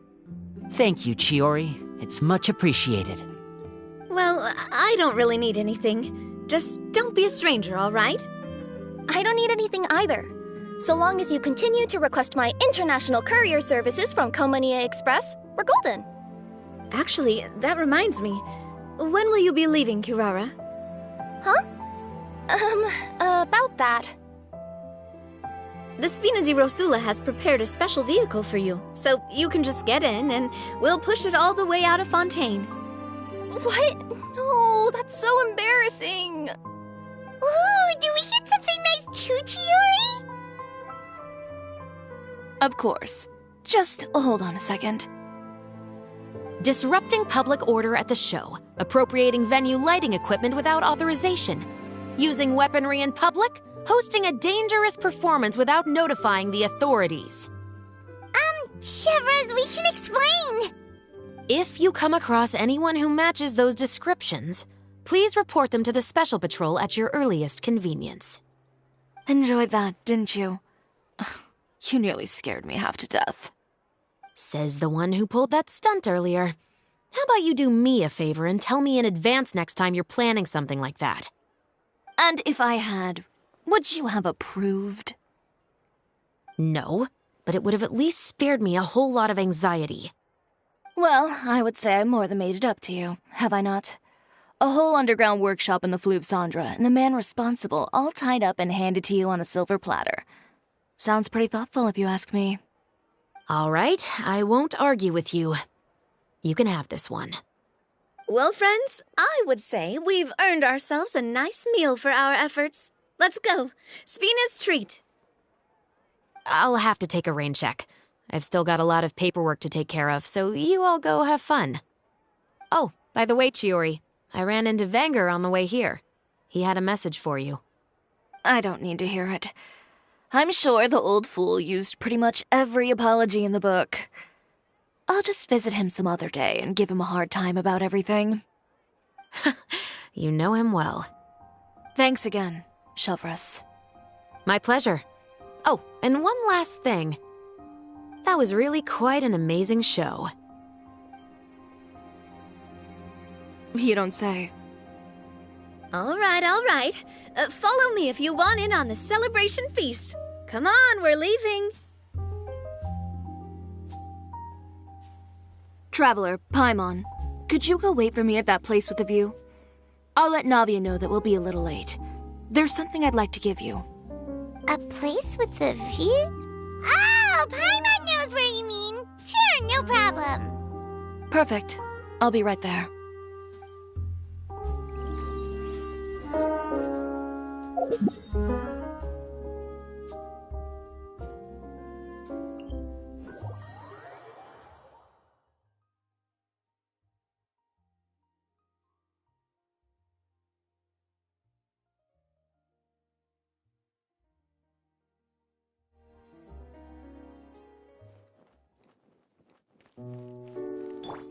Teamwork is...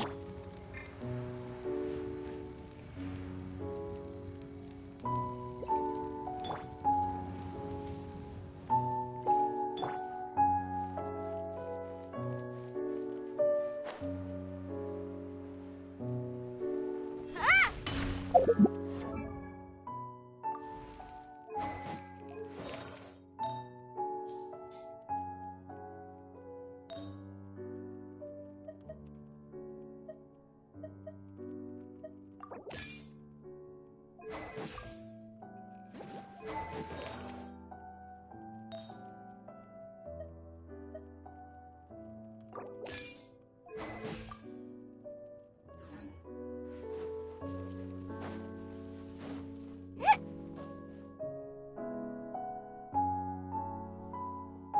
Sorry to keep you waiting. Oh, we didn't wait long at all. But what did you want to give us that you couldn't share right in front of everyone else? Here, take this.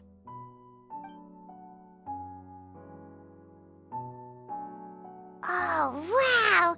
A brooch! And in the style of Chiori Boutique, too! Wait, Paimon gets one as well? I've only made 2 for now.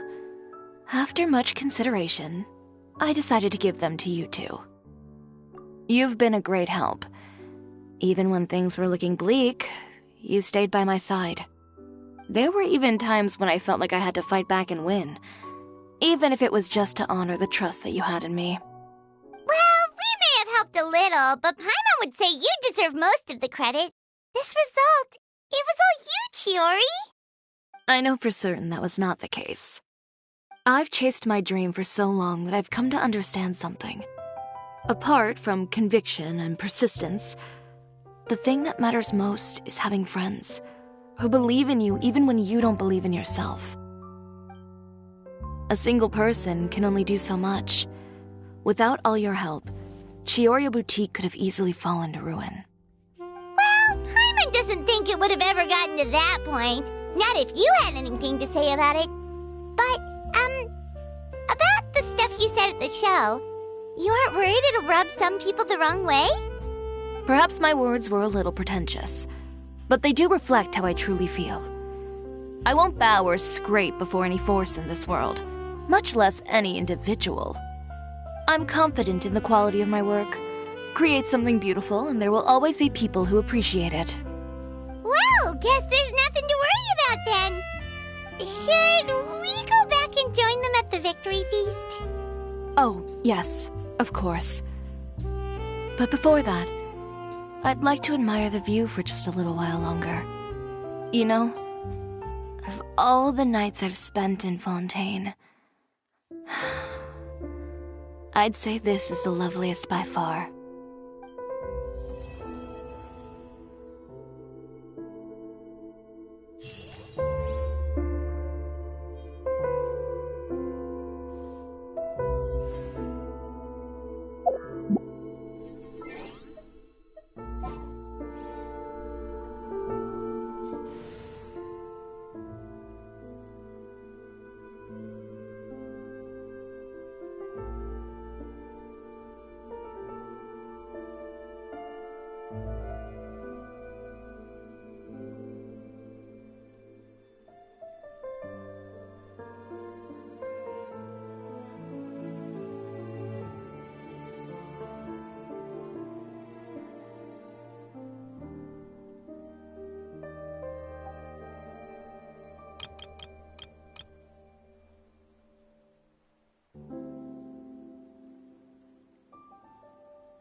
Thank you for completing today's Ad Astra.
This realm is truly begin.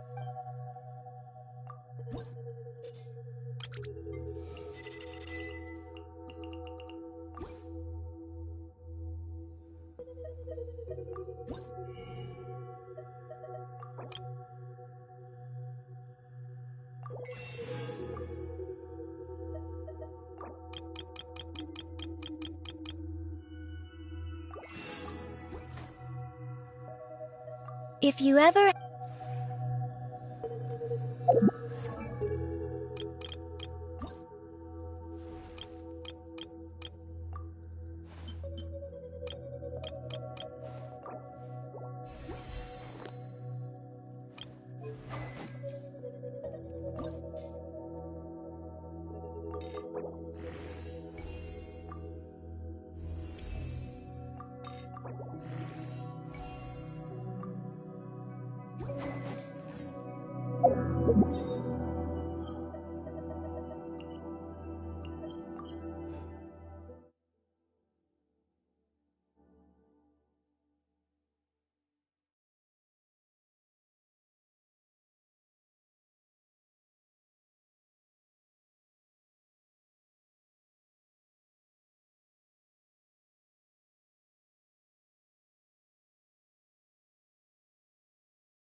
Everyone hold hands!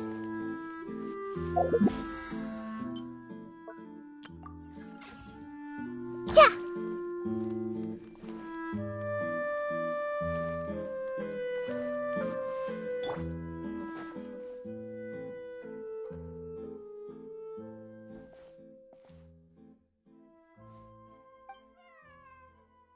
Meow.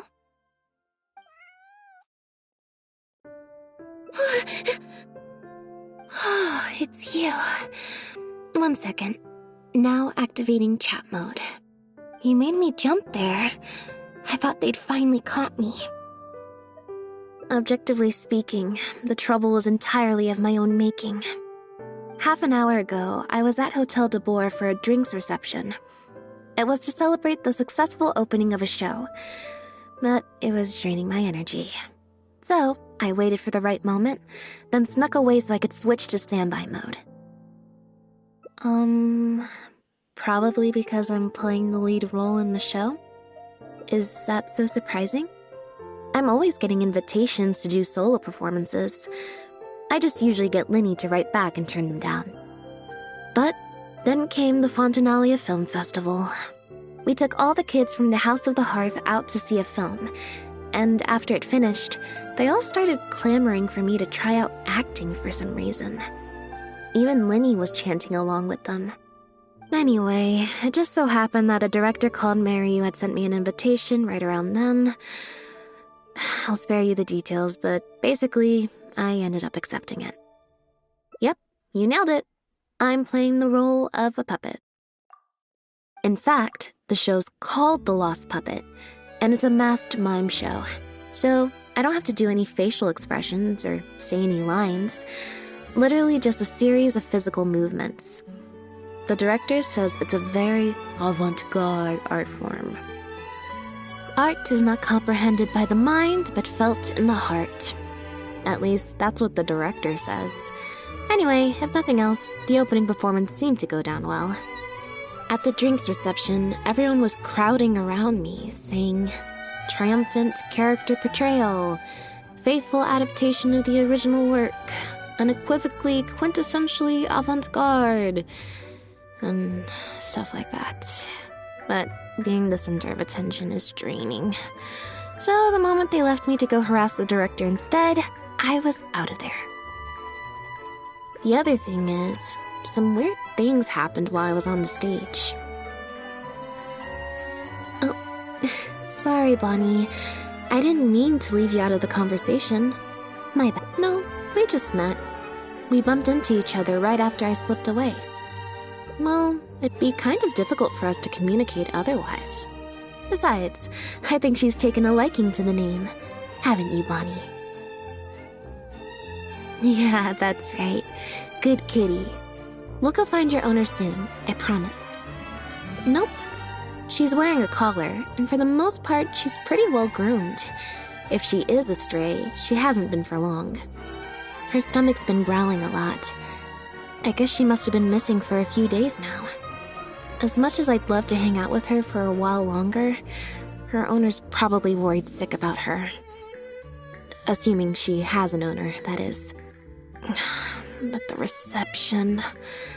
I should probably show my face there again at some point, even if it's just to make excuses and leave again. Well, I just find it exhausting, thinking through all the different ramifications of different choices and so on. That's more Lenny's area than mine. So, unless it's something really important, I usually just leave the decision-making to him. It's fine. He got Furina to make me a little something for just this situation. Poof! A phaetometer. It looks pretty over the top, I know, but it's essentially just a box of cards. He kept the design simple, so it'd be harder to break. The way it works is, I pick a card at random, then look at the number on the card. Well, for example, if the number on the card is 5 or higher, I help Bonnie find her owner. If it's less than 5, I go back to the reception. I just have to believe in the bond between me and my cards, and my fate will reveal itself to me in numerical form. At least, that's what Lenny said. Anyway, I guess I'll give you a demonstration.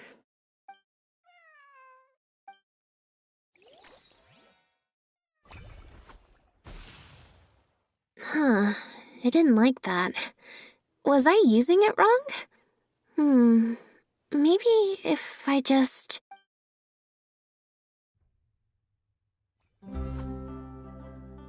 Clearly, there's some design flaws to iron out. I'll have to let Furina know. Let's see, which card did I get? 4. Well, the cards fell on the ground though, so I don't think it counts as fate. If you want to get the right answer, you have to let fate decide. Also something Lenny said. So, to put it another way, if picking a card up off the ground is how to not leave it to fate, then that means it must be the wrong answer. Or... why don't you pick a card? Since I ran into you here, that means... our fates are, like, interfering with each other. Thank you. This one is final, I promise. Here, take the phaetometer. If it's 5 or above, that means fate successfully changed. Anything lower than 5 is a fail. Also, if you have your own thoughts about what I should do, feel free to share it. Now that I've got a good problem solver here to help, I don't need to run every little thing by fate. Alright. Then let's see where fate will lead me.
So, we're looking for Bonnie's owner?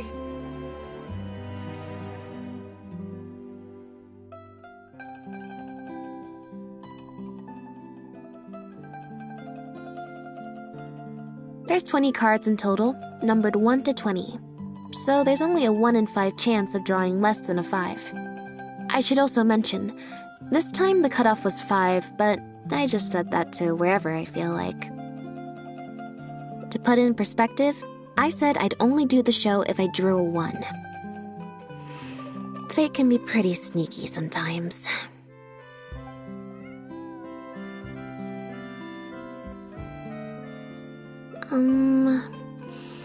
I think I'll go to the Steambird and see about putting an ad in the paper. You wanna come along? I think Bonnie wants you to come with.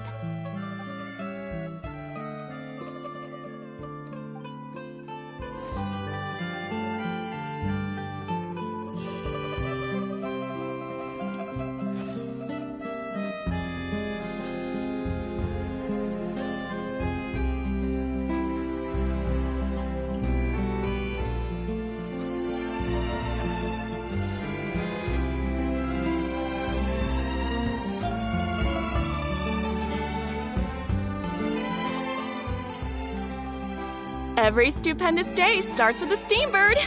Oh, hi Lynette. Hi Traveler. What can I help you with? I don't think so. Have you picked up a stray? Yep. If there's no commission to follow up on, could we post a notice about the missing cat instead? Why, of course. What a kind thing to do. Just fill out the form. Well, we've registered you as missing. You can stay at my place until your owner finds you. Also, I just wanted to say thanks for keeping us company for so long. Well, I should probably head back to the drinks reception. Hopefully most of the people have left by now. If you've got some time, you should stop by my place tomorrow to see Bonnie. There's a nice cup of tea in it for you. All right. See you then.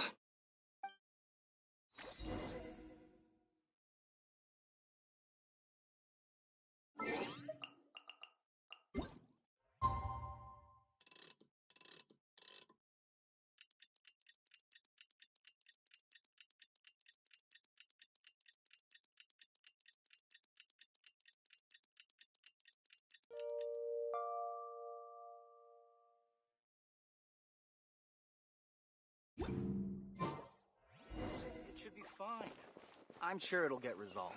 Look how lame, harmonious idea. Illusion shattered!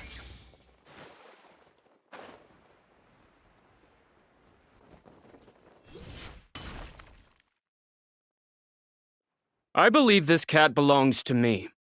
I already told you, this isn't your cat. Just take a breather, you two. Oh, you're here. As you can probably see, you'll have to take a rain check on that tea I promised you. At least for now. This is my friend's cat. He's preoccupied with some important business, so I came to retrieve her in his stead.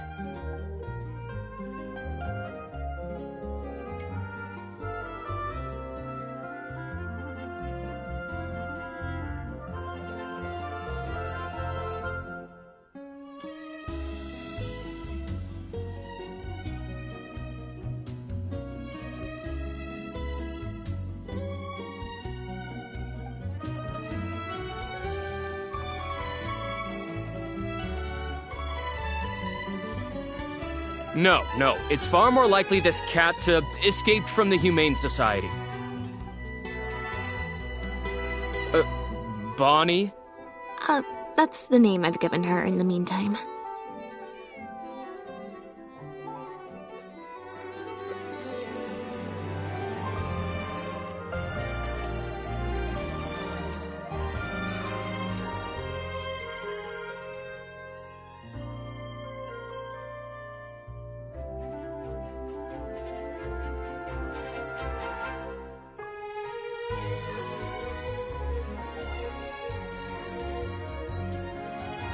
Well, this complicates things. I told you before. This is my friend's cat. It's normal for her not to trust me. Listen, I'm the director of the Humane Society, okay? We've got so many strays, dogs, cats, you name it. I'm not even the one feeding them most of the time. You can hardly expect the cat to recognize me. She just looked somewhat familiar, so I came to check, just in case. If she turns out to be one of ours, I'll take her back. Simple as that. Even if that's not the case, the Humane Society could still take her in, if no one else comes to claim her, that is. We're an organization that specializes in rescuing and sheltering stray animals. We've been in business for several decades now. I'm Bernard, the current director. The Humane Society. Huh. The name sounds familiar. I remember hearing good things. You're the one in the Quartier Lyonnais? Yes, that's the one. Anyway, if it's not too much trouble, could I possibly take a closer look at the cat? If it turns out I really am mistaken, I suppose that means the cat belongs to this lady here. She would be the only remaining option, after all. It belongs to my friend. Go on, Bunny.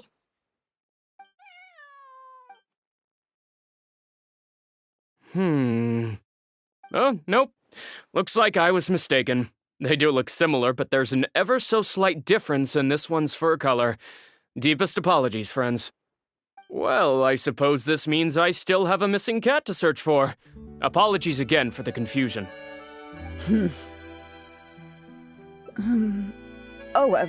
Yes, exactly. Wait a second. You lied earlier, didn't you? Lied? A liar always has a tell.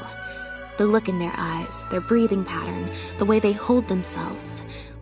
The things that can give you away are often more numerous than you would think.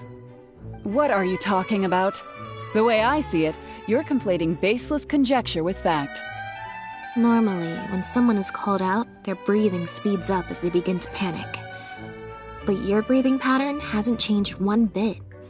In fact, it's been strangely calm and measured this entire time. It stands to reason, then, that your agitated behavior earlier was all an act. If you're a bad guy, I'm sure you'll take off running the first chance you get.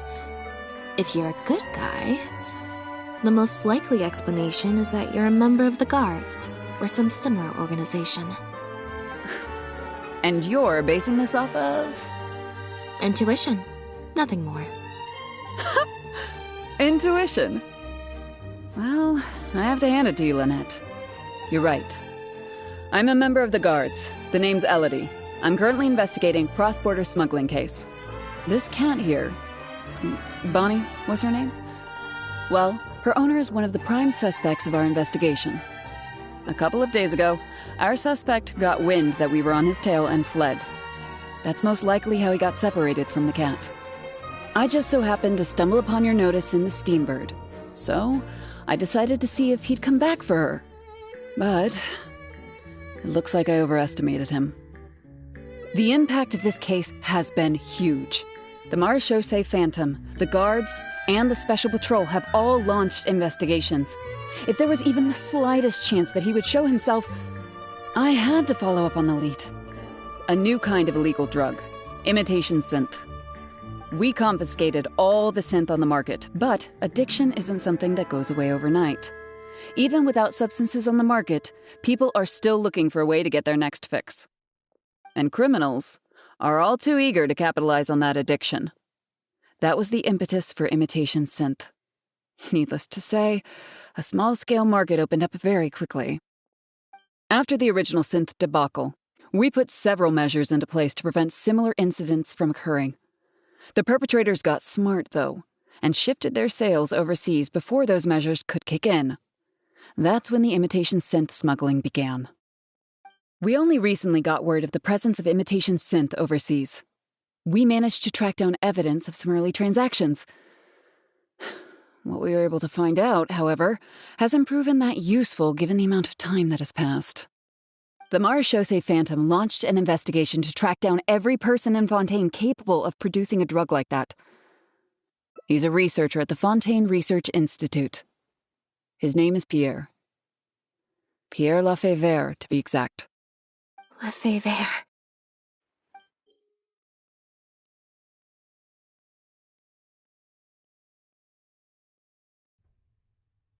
The Marechaussee Phantom found him in Poisson. In addition to the cat, he also had a pendant with him.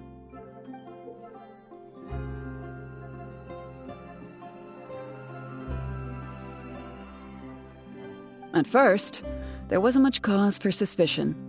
A search of his house didn't reveal much to go off of either. The Marechaussee Phantom very nearly left it at that. It was only later that we realized the coat of arms on his pendant belonged to none other than the Lefebvre family, one of the most infamous aristocratic families in Fontaine. Obviously, this discovery prompted a further investigation into Pierre. At that point, however, we discovered that he'd already fled. Now the guards and the Special Patrol are all searching for him. That's not possible, actually. The Lefebvre family has been gone for a long time. Exactly. Many years ago, several important members of the family, including the patriarch, were murdered by an assassin of unknown origin. From that point on, the family's power and influence took quite the hit. The family is engaged in all manner of crimes. As you can imagine, there's no shortage of people waiting in the wings to take their revenge. And with the family severely weakened, they were able to do just that. Most of the remaining family members succumbed to sickness or hunger. The ones that survived are currently living out their days under a new identity. Pierre is one of those very survivors. He's been hiding away in the Fontaine Research Institute all these years. His true identity unbeknownst to all. Until now, that is. Well, my fellow guards have told me all about how smart and courageous you both are. And I know you possess a strong sense of justice. There could be a chance that Pierre, or one of his accomplices, might attempt to get close to Bonnie. Now that you've been briefed on the situation, I was hoping you'd help us keep a lookout. If I take Bonnie back to the guards with me, there's no way Pierre will try and come for her. Not even the most daring of criminals would attempt something like that.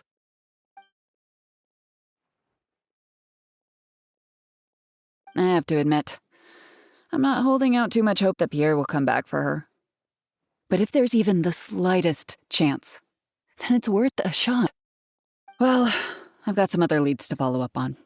If Pierre does appear, please contact me right away.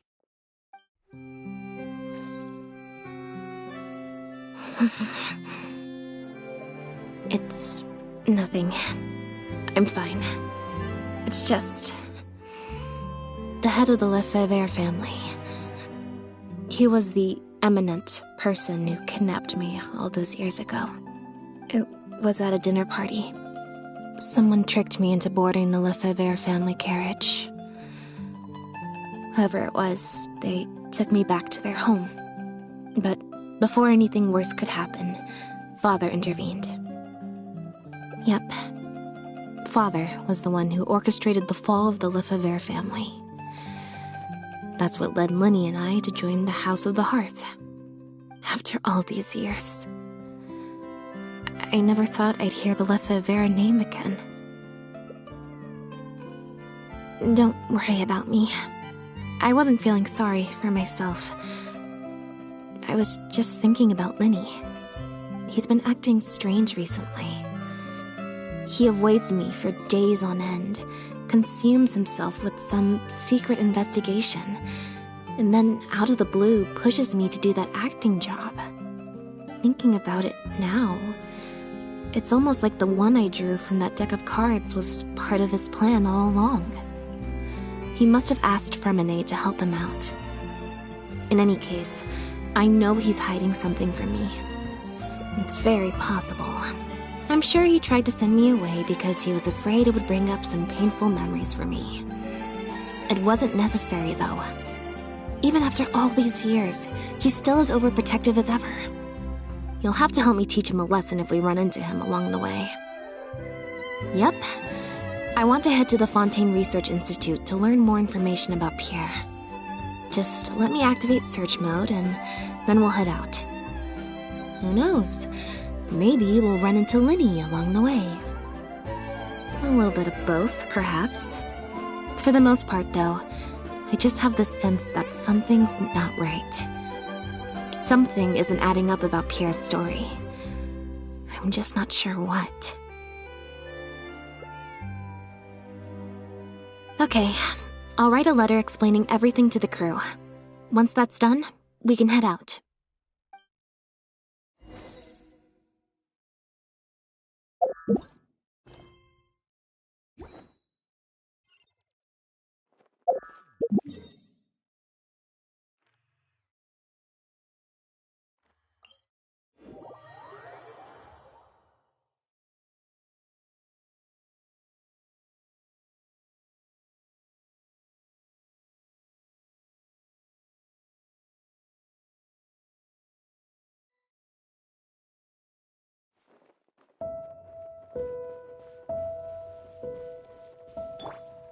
Hey!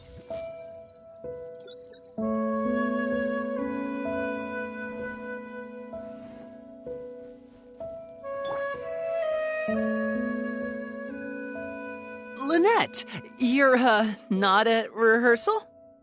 You can drop the act, brother. In fact, I don't think either of us will have a need for acting anytime soon. You should know better than to try and keep something from me. You've never been able to do that, even when we were kids. And that's why I tried to distract you with the masked mime show. But I guess you're just too good. Care to introduce us to your new assistant? This is Officer Shovras, captain of the Special Security and Surveillance Patrol. You may have met her already. Nice to see you. I should clarify something. Mr. Linney's here at my invitation, not the other way around. To borrow your expression, Miss Lynnette, I suppose that would make him my assistant more than anything. We've brought on Mr. Linney as a consultant in the past. He was instrumental in helping us crack a case involving a perpetrator. So you've heard everything then? That's exactly why we're here. There's always been questions surrounding the fall of the Lefebvre family. Some people even believe the House of the Hearth was involved. Whoever was behind it all was extremely cautious. They didn't leave a shred of evidence. This very fact, however, leads me to believe it was indeed the work of that harbinger. I took a look at the entrance and exit records of all the carriages that night. Let's just say it wasn't hard to deduce that there's ill will between you two. Don't worry, I don't have any evidence to that effect, and I certainly don't plan on going to bat for such a despicable family. Plus, you were victims back then more than anything. I sought Mr. Linney's help with the smuggling case. Nothing more. The way I look at it, it's a collaboration between us as people, not the organizations we represent. Besides, by working together, we can expose the truth as quickly as possible. You can— Not at all. I was planning to invite you from the very beginning, Miss Lynnette. It's just that my assistant here raised some objections. Linny, I'm not the same person I was back then. That little girl who did nothing but cower in the corner in fear, she doesn't— I'm sorry, Lynnette. You're right. I let my concerns get the better of me. Oh, and the next time you want to distract me, you should try a different approach.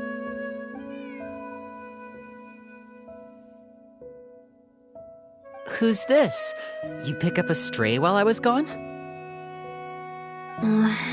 It's a bit complicated. I'll explain later. Anyway, her name's Bonnie. Well, if there are no objections, then I suppose the only thing left to say is, Lynnette, Traveler, welcome to the team. It appears the Lefebvre family was very particular in their use of insignias and emblems. The family would use different emblems to mark differences in status, blood relation, and the like. In fact, the insignia that was discovered on the pendant was used to represent an illegitimate child. It's highly likely. That very status might have been what allowed him to emerge from the fall of his family relatively unscathed. It would also explain why he was able to assume a new identity as a researcher with relative ease. We discovered something interesting, though. After talking to some of his coworkers, it appears he pretty much works at the Institute in name only. He's practically been cast out.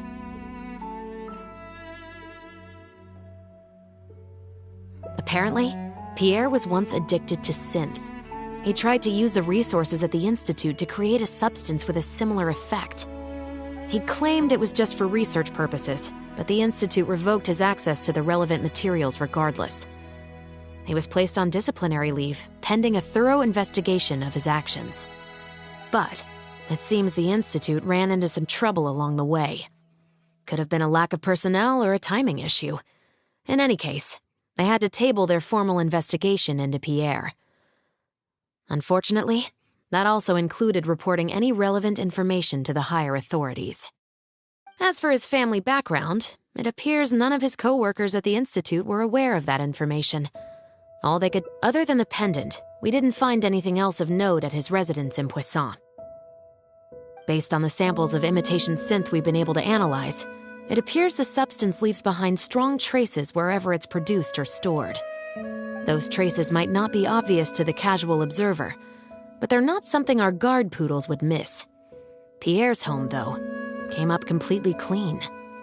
We didn't find any records indicating possible involvement in overseas transactions either. So, the Marechaussee Phantom didn't view him as a major suspect at first. Maybe he had a separate, dedicated area where he made the imitation synth. Well, his neighbors did say he was often gone for long stretches of time. You would think with him out and about so much, people would have spotted him around Poisson, but residents said they barely ever saw him in town. If his reclusive nature was just a matter of keeping a low profile, I guess it would make sense for him to have a secret base to carry out his business. After he disappeared, the guards conducted a thorough search of Poisson, but they didn't come across any suspicious locations. Poisson. You know Hotel de Boer, where I first found Bonnie? To get there from Poisson, you have to cross a stretch of ocean. It's not somewhere a cat could just wander off on its own. A cat? You mean...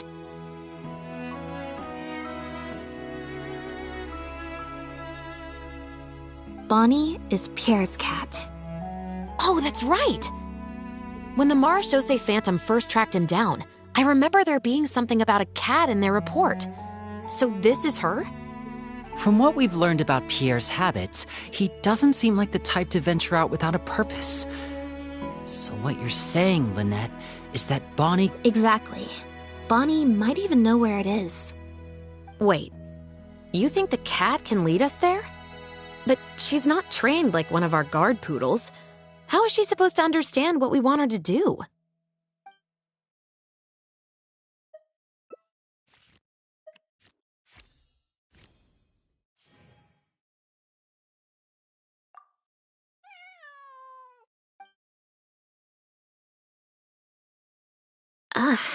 Guess she's a little skittish around strangers.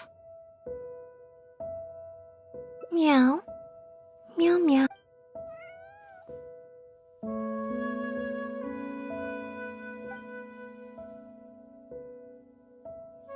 Near the coast, the beach, and beneath the cliffs.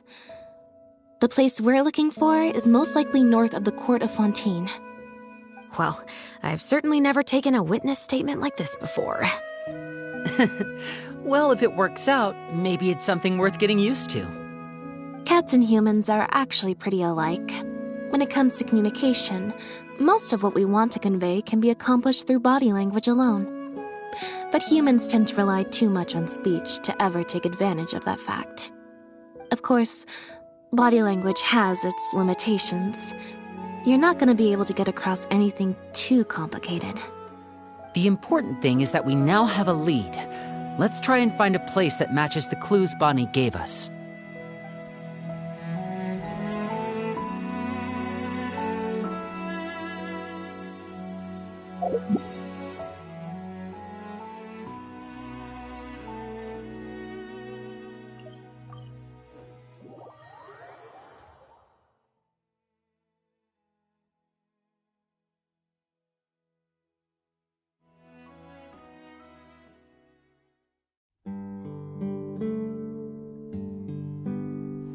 Wait. Huh?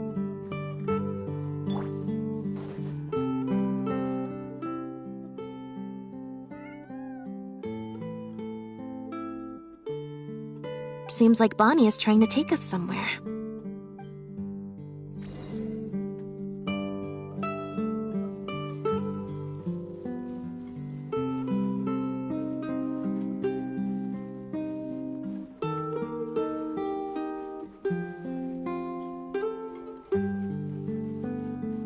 Gardamex ahead.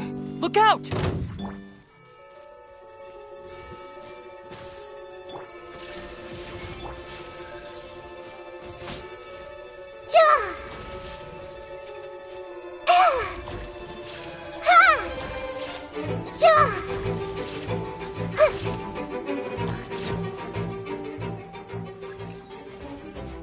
Everyone hold hands. There is no escape.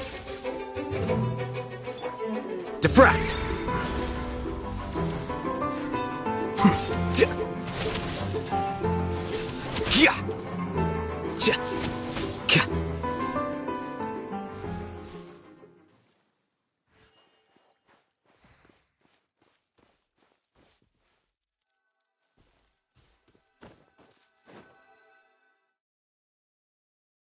Wow, Lynette, you found this place so easily. If I thought there was any chance you'd say yes, I'd recruit you into the Special Patrol here and now, no questions asked. Sounds familiar. I pretty much receive letters daily from people trying to poach her from me. Let's just focus on our search. There's a lot to investigate.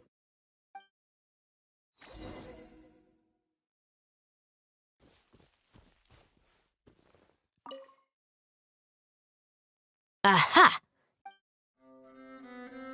Looks like he's got more than just these cleaning agents the Special Patrol. It must have taken a but what are these other...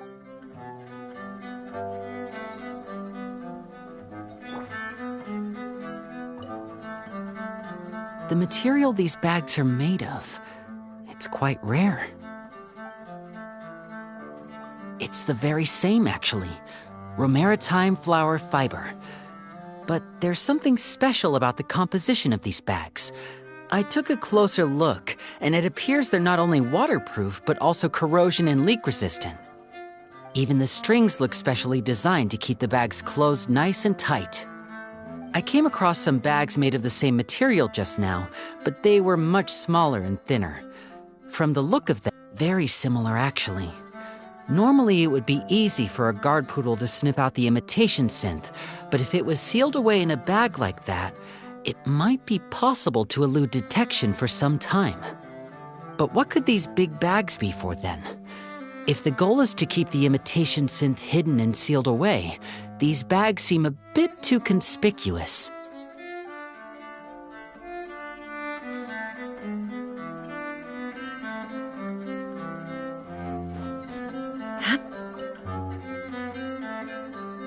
When the Marechaussee Phantom searched Pierre's house, there was no sign of these barrels. You're right. That doesn't seem like his way of doing things.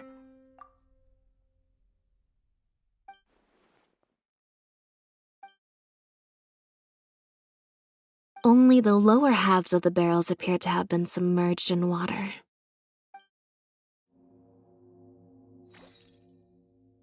Based on the various ingredients we've found, this appears to be where Pierre was cooking up his imitation synth. It looks like he used a special cleaning agent to get rid of any residual traces of the substance on his person before he left. That's how he was able to get past the guard poodles.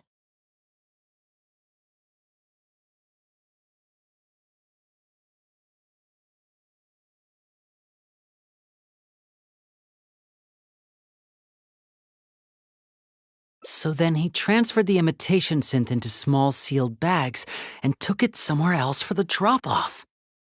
No, I don't believe our suspect is the kind of person who'd go around carrying incriminating evidence with him. That would potentially create too many eyewitnesses. The cleaning agent and the sealed bags might get past the guard poodles, but if a member of the public or even a guard on patrol happened to see him during the drop-off, a quick search would reveal everything. That's still a very risky operation.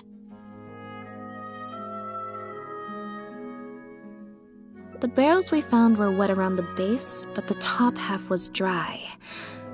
As if they'd been standing upright in the water.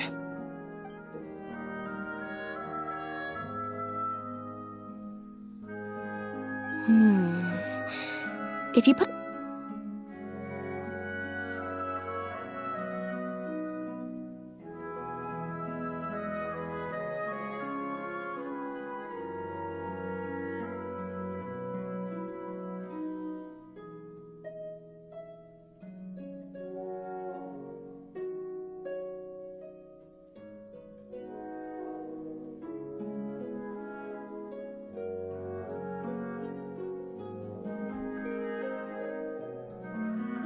Yes, with flotation rings around the body of the barrels, they'd stay upright in the water, and then he could afford to load them more fully.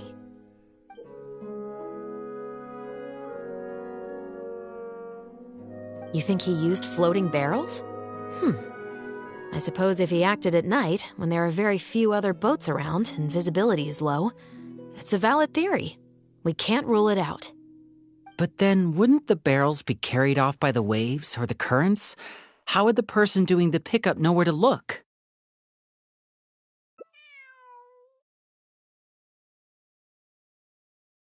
Traveler, can you come take a dip in the sea with me? I have a feeling that somewhere down there, we might find some rope. If a rope can be used to keep a pet from running away, then why not a barrel?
This isn't the place. The wreckage of a small boat? This isn't the place.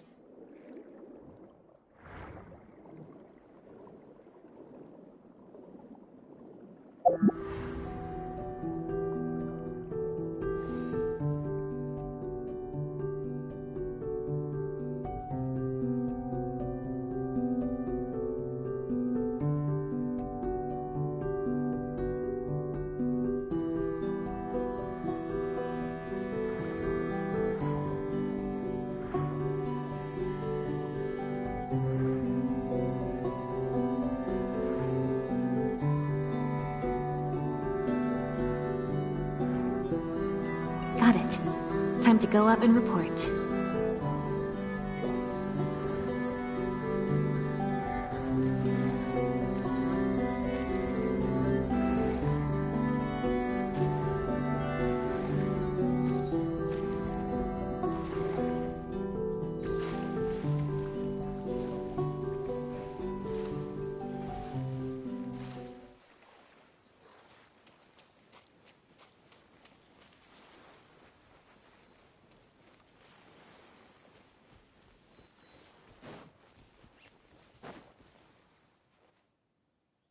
As expected, we found a few pieces of rope and some anchoring stones underwater.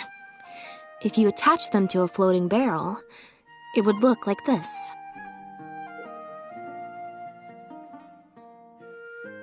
With this anchoring system, it would be possible to use floating barrels for the drop-off. You would just need to drop them in the water at the agreed-upon location. We also came across the wreckage of a small boat.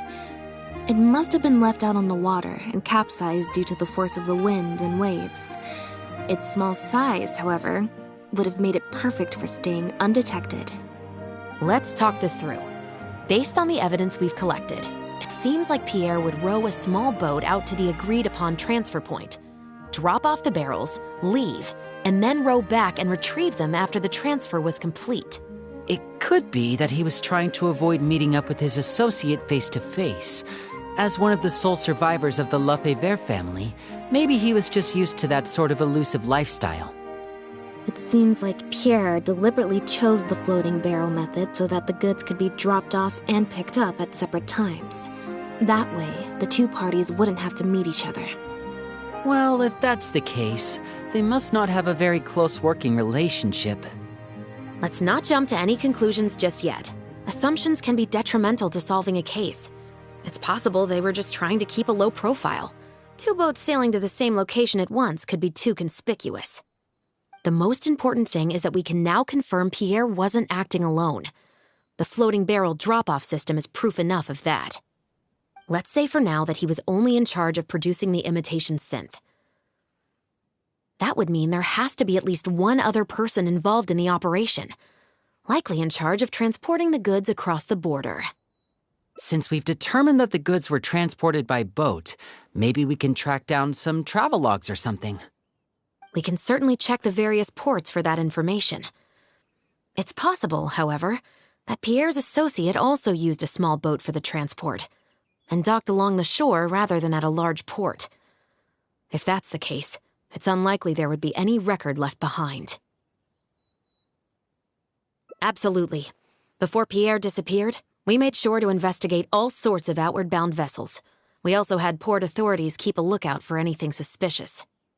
Unfortunately, we were never able to find out how they managed to get the imitation synth across the border. You're right. Whatever vessel was used for the pickup, the person responsible for smuggling the substance out of Fontaine would have had to use a larger vessel for the actual transport.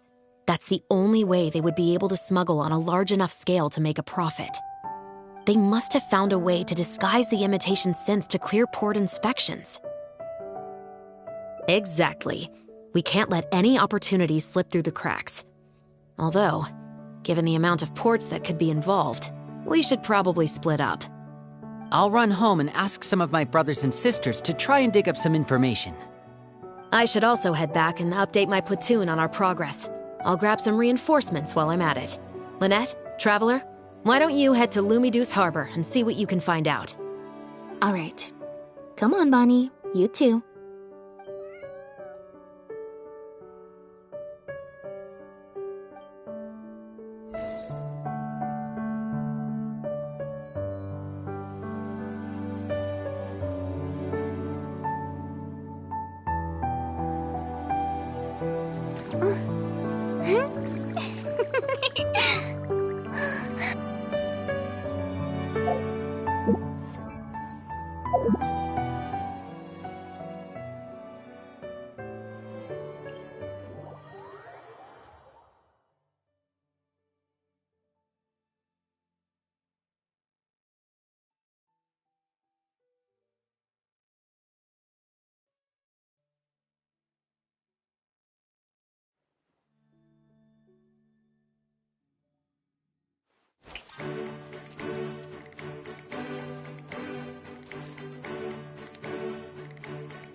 Oh, Lynette, traveler. And Bonnie, too. What brings you all here? Did something happen?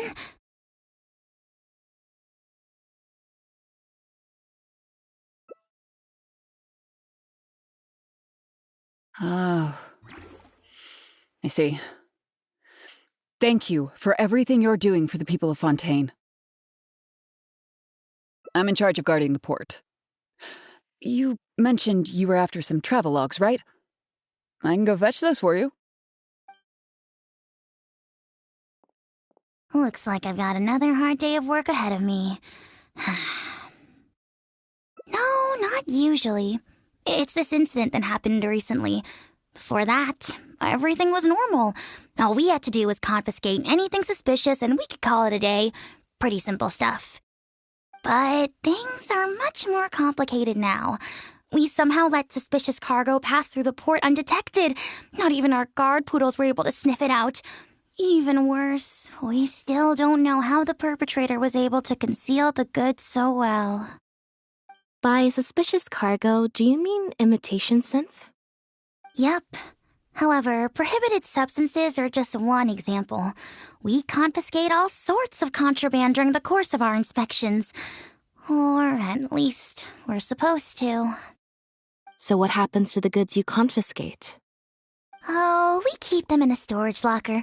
If they turn out to be something particularly dubious, we'll turn them over to the Maison Orderly. If the goods are only slightly suspicious but could otherwise be harmless, like raw materials that could potentially be used to create contraband, we return them to the ship they were confiscated from, instead of letting them pass through the port. Sorry for the wait. These are the travelogues for all the recent activity at the port. Oh, you brought Gerard with you. Actually, he followed me here himself. It's like he smells something on me.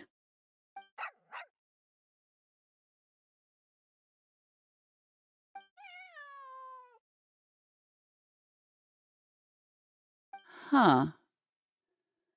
I wonder why Gerard is reacting to you two so strongly. Huh? We were so careful not to touch it, but we still ended up with traces on us. If it leaves a residue so easily, I just don't understand how the culprit was able to disguise the goods at all. Why don't you have a look at the travelogues first? All ships coming in and out of the port are recorded here, except for the ones the port authorities ride to and from work.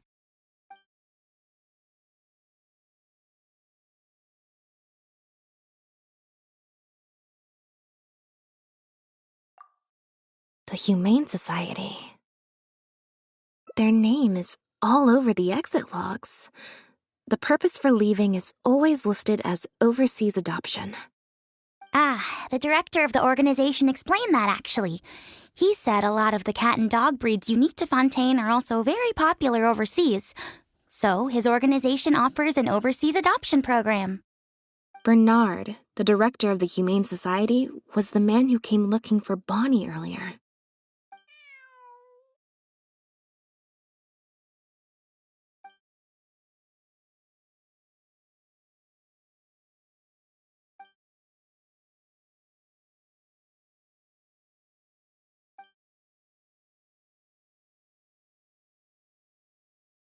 Have you figured it out too, Traveler? The way the criminal disguised the goods? When Bernard asked to take a closer look at Bonnie, he was actually checking whether there was any imitation synth in her stomach. Wait, what? The sealed bags we found at the secret base. They were specially made to be corrosion resistant. There were gaps around the lids of the barrels, and airbags were used to keep them upright in the water. Those drug shovers found at the secret base, she most likely didn't recognize them because they're not used on human beings. It's an anesthetic used on pets. The perpetrator must have given it to the animals.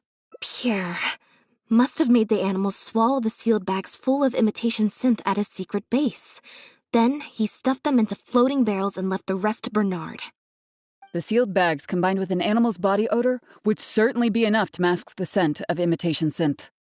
During our inspections, we would have never thought to inspect the bellies of those animals for anything suspicious.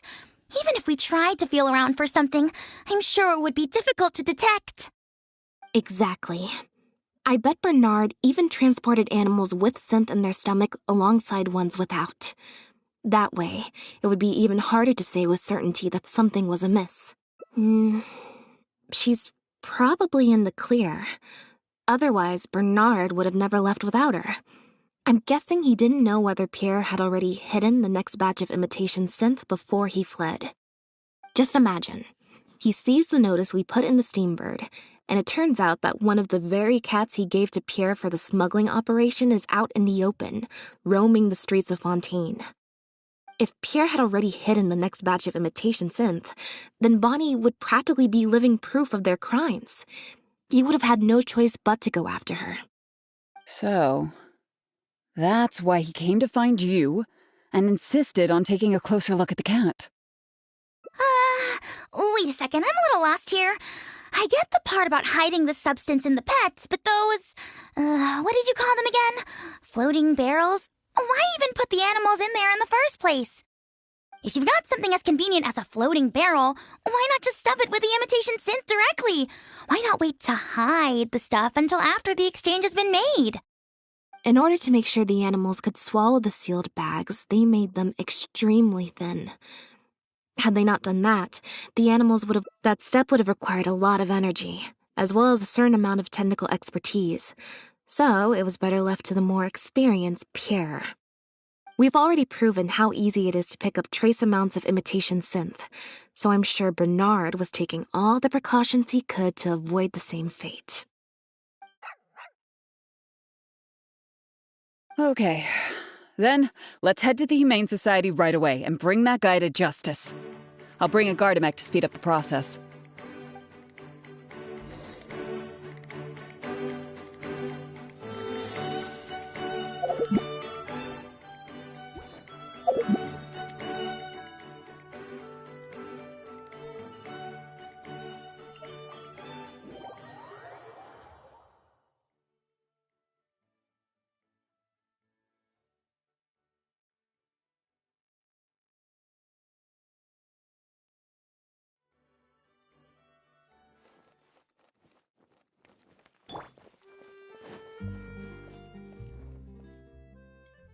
The headquarters of the Humane Society should be somewhere around here.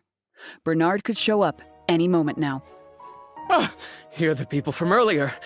Wait, you're from the guards?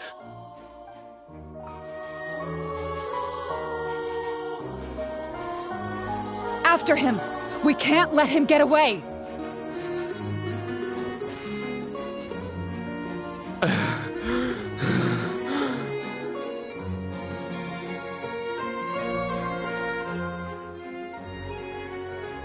Give it up, Bernard. Mercy. Have mercy. I'll talk. I'll tell you everything I know.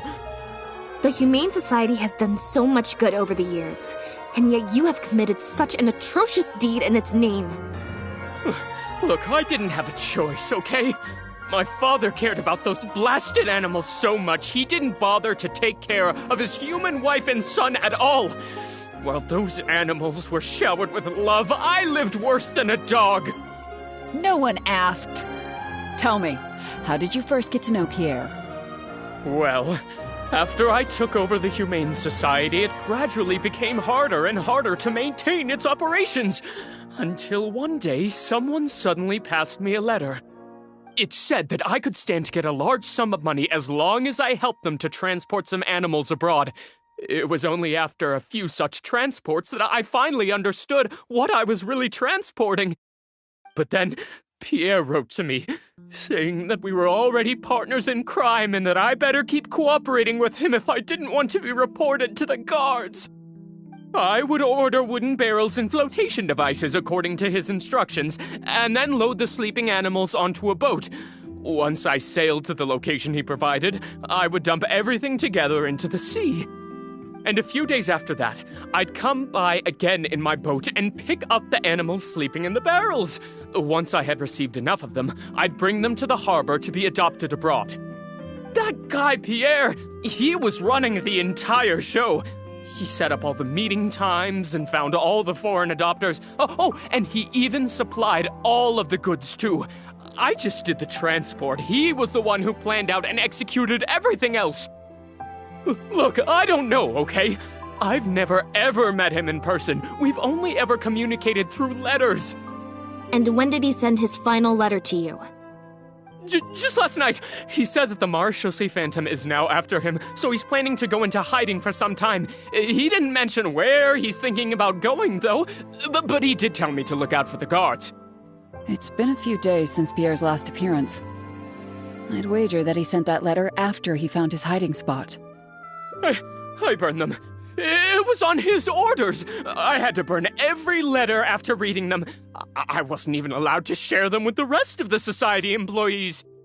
Sure sounds like you're trying to use the lack of witnesses or evidence to pin the blame on Pierre.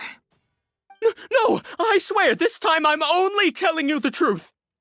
Well, we can check the truth of your statements at the Opera House. I hope you know what'll be coming for you if I were to find any discrepancy between the evidence and the testimony you just gave. I know. I swear I was just telling the truth.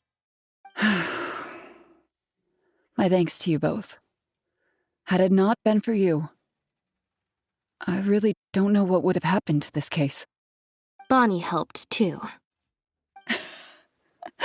That's true. It was all thanks to her that Bernard was finally exposed.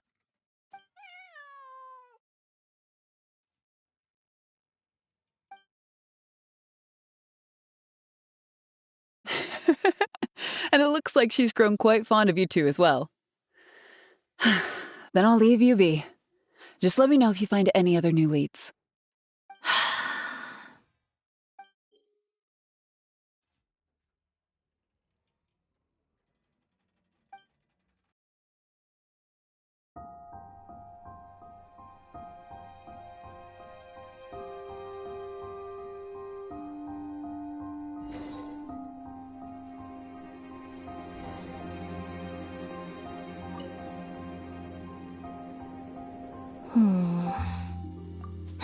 It was that obvious. We investigated so quickly that... Is there still anything...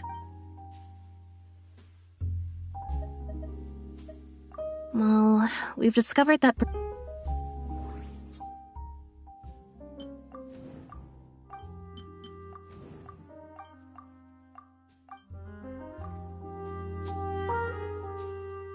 There's no need to rush. The Marechaussee...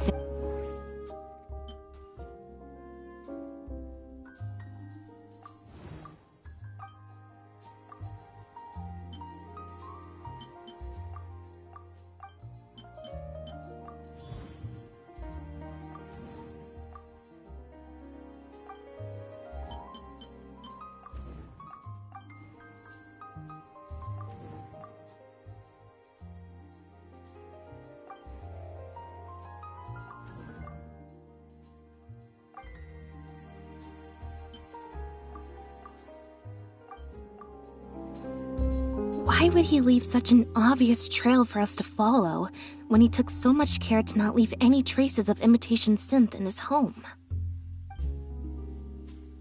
Bernard claims to have received a letter last night from Pierre.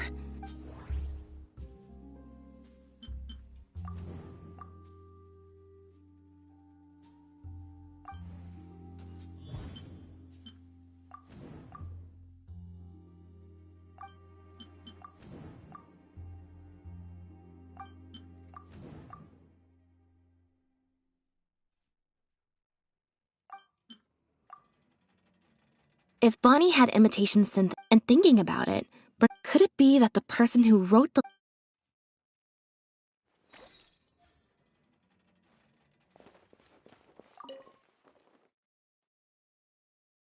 Now behave, and follow me to the interrogation room. Ow! That hurt. Ow!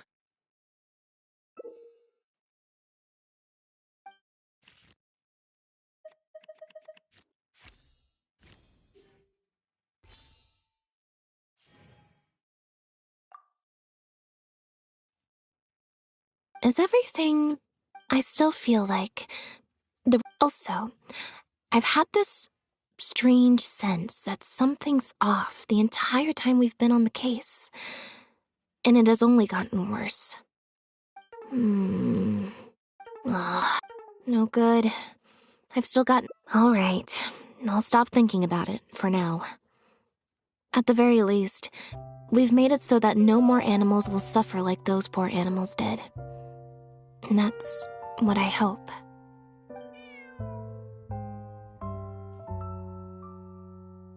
Let's go to the Humane Society and see if there are any animals left that might still need our help. Before my energy for today completely runs out.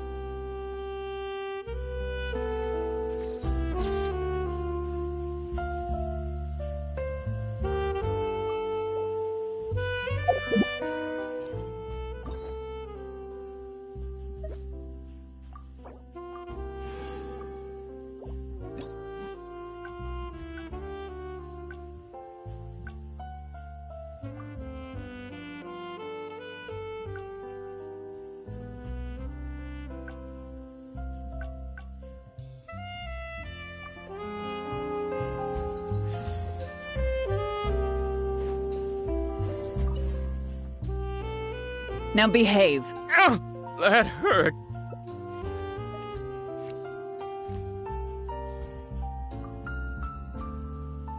Is everything... I still feel... Also...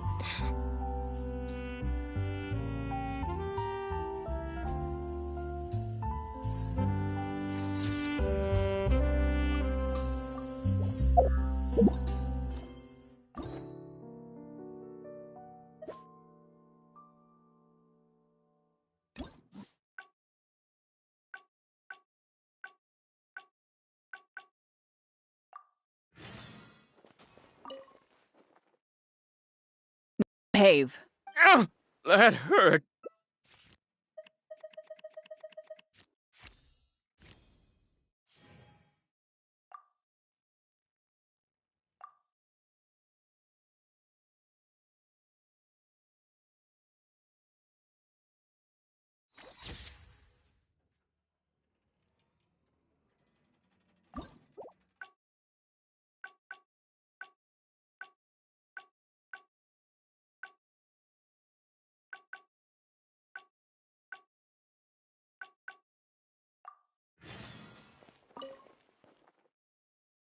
Now behave. And that hurt.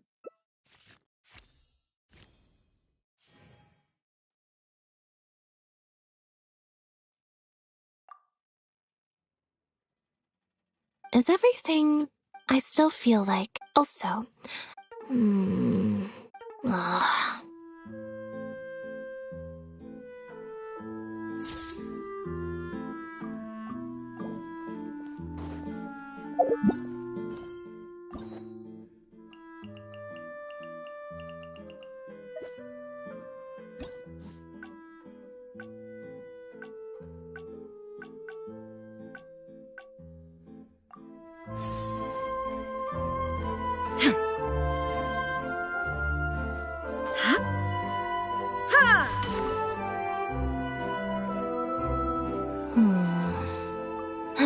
It was that we investigated so... Is there still any...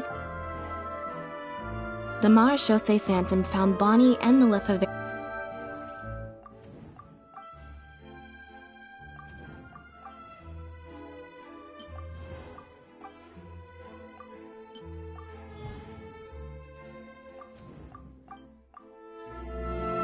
Why would he leave such a... Bernard claims...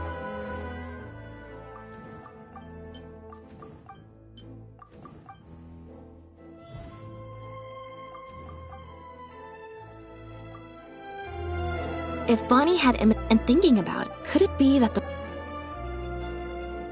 Well, we've discovered that Bernard is responsible.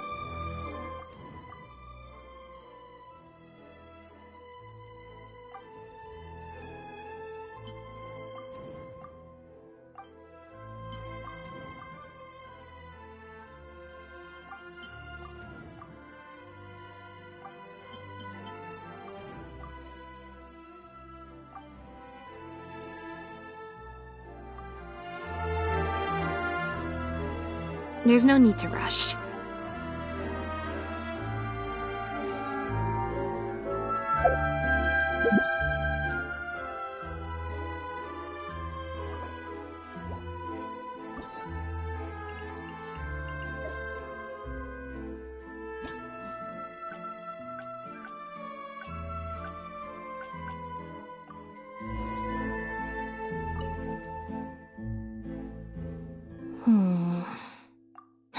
It was that obvious. We investigated. Is there still any?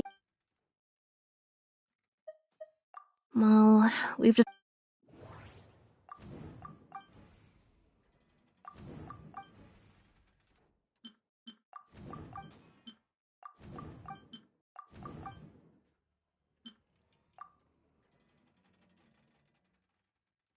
There's no need to rush.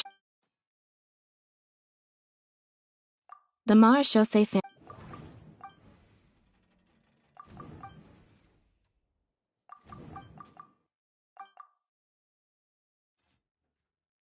There's no need to rush.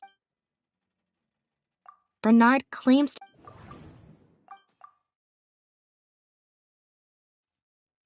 There's no need to rush.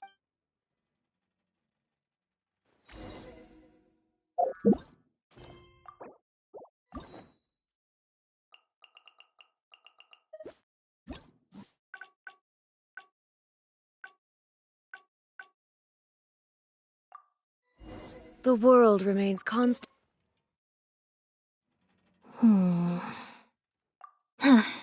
We investigate. Is there still... Well...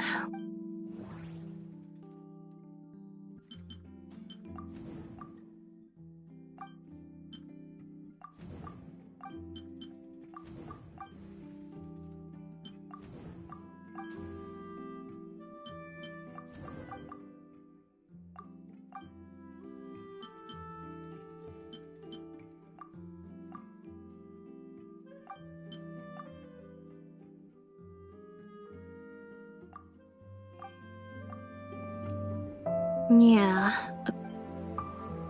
The Marechaussee...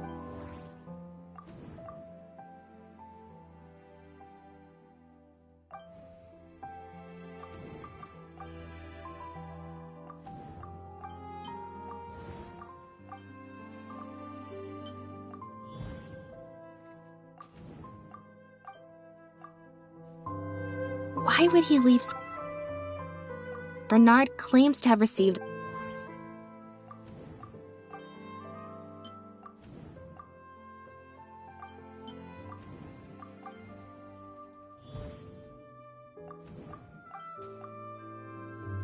If Bonnie had... And thinking about, could it be that the final question is...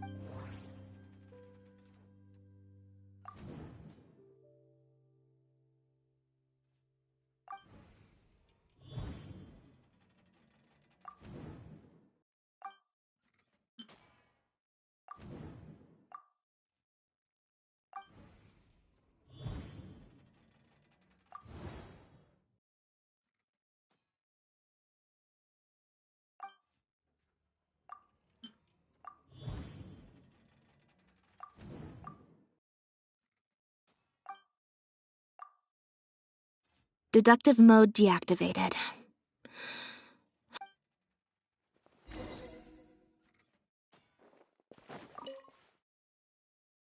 Now behave. Ow! That hurt.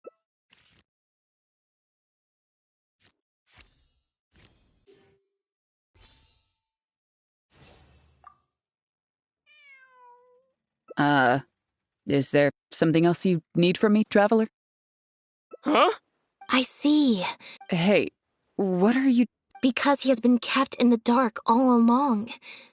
And I assume it's... That never quite added up for me. Why did Pierre feel... Both of these things are... He probably... Unbeknownst to him, however, the third person who wrote that letter... What? If you focus only on Bernard's testimony... Wait. Yep, Which is why once they had instructed Pierre to expose himself, the third person wrote to Pierre again, suggesting that everything had been taken care of, and he should take Bonnie and safely return to his base. Of course, Pierre's disappearance at such a sensitive time immediately made him a prime suspect. Knowing that Bonnie had last been seen with him, all the third person would have to do from that point on would be to lead the Phantom to investigate the Humane Society and get Bernard to confess the truth. Wait, so you're saying that the letter I received yesterday, the one that made me think Pierre was still alive, it was also sent by the third person? Is that what happened? Chevra said that assumptions can be detrimental to solving a case. Someone among us, however, has been feeding us all kinds of preconceived notions ever since our first meeting. They suggested that Pierre's disappearance was an attempt to escape the judgment of the law, and that Pierre was a scion of the Lefebvre family. But if the disappearance is truly just a cover-up for a murder, then couldn't the true scion have been an illegitimate daughter, rather than an illegitimate son? Huh? Haven't you taken this joke a bit too far? You're right. You deliberately fed us lies, getting the Marechaussee Phantom to... And you couldn't predict what they might possibly find, if given enough time. This, of course, was the main weakness of your plan. As someone accustomed to acting from behind the scene, once the Phantom... It wouldn't be long until the Phantom... It was probably... Still, you soon... Like Bernard, you desperately wanted to confirm the contents of her stomach, so you hurried to find us. Unlike Bernard, however, you were hoping that Pierre did have the time to make her swallow a load of imitation synth. While investigating the suspect's cat, we unexpectedly discovered that the suspect has been smuggling imitation synth using living animals as intermediaries. Bonnie had managed to escape before Pierre was able to stuff her full of imitation synth. That part of your plan could no longer be carried out. But as shrewd as you were, you came up with another plan right away. You manipulated the Traveler and I to help you identify Bernard as a key suspect. You used the Lefebvre name as bait to get us to join your investigation. With 2 extra bodies around, the Special Patrol is... So, what you're saying is, I went to all that trouble just for the chance that... Of course, you did far more than that. Just now at Lumiduce Harbor, were you... Oh. You even highlighted the Society's activities during... Moreover, the logs contain... And what are you trying to suggest with that? I am insinuating that you had plenty of opportunities to transfer the raw materials for imitation synth from the harbor to a boat, and then sail over to the meeting place full of floating barrels. And that's how neither the trafficker nor the manufacturer knew there was a third person who supplied the raw materials, and surreptitiously operated between them. Pierre manufactured it, having received the green light from you. I can't believe it. So what do you think she's going to say next? Ever thought about a career in... It appears that it's quite easy to predict what you'll think or say. That you know very well that this case will not end until Pierre is found. So you will have him commit suicide out of fear and shame to end the investigation for good. That way, you can also pin the blame for the overseas smuggling activities, the theft of the harbor's confiscated raw materials, and even the Lefebvre name on him. But you still wanted to appear as if he had sent that last letter to Bernard, so you have to make sure he cannot be found until after Bernard has confessed to the authorities. To do that, you either will hide his body, and the location would ideally allow you to keep the body hidden for some time while also letting you keep an eye on it. There are only so many options to hide a person's time of death, after all, especially since... How absurd. And on what grounds will you order my arrest? Don't think for a second... Elodie Lefebvre! As the captain of the Special Security and Surveillance Patrol, I hereby declare you as a... That's right. We received a message from Lumiduce Harbor that you were going to investigate... While at the harbor, we noticed something else. And if one were to match the time... That's just a coincidence. Yes, I'm sure you have already thought. Don't worry. If it turns out that... Although judging by her reaction... The Lefevres were infamous. Judging from the timeline... Not only that, you brutally and... So...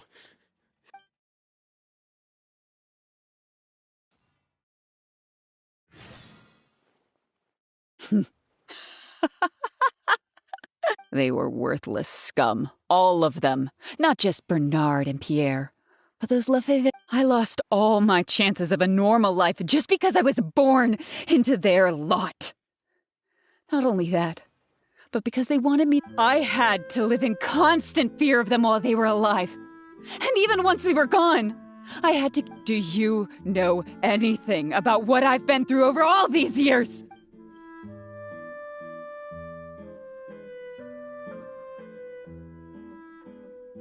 I don't, and neither do I care. Are you... Elodie, you're the only one still living under the shadow of a name. That's enough. Keep your hands where I can see them and do not resist arrest. If you have more to say, save it for the interrogation room. What a joke. What a joke! Hey! Don't come any closer. What's that?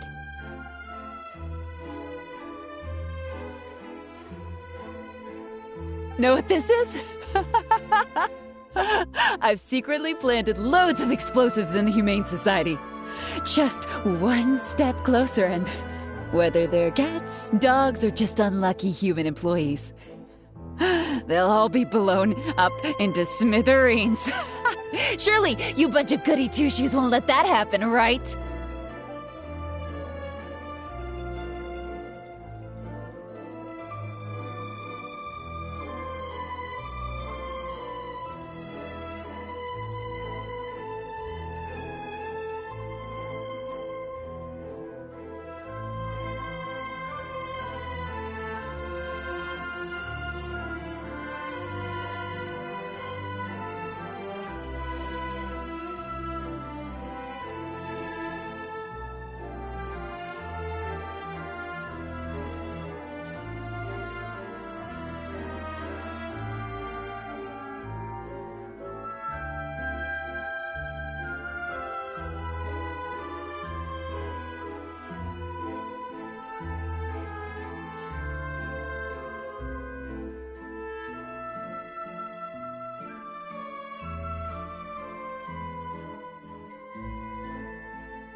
Do you know what would happen to you if you were to run away now?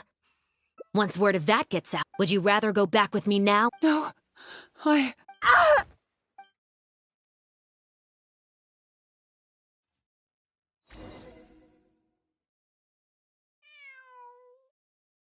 Phew. So I was right after all. It's easier to deal with the person causing the problem than the problem itself.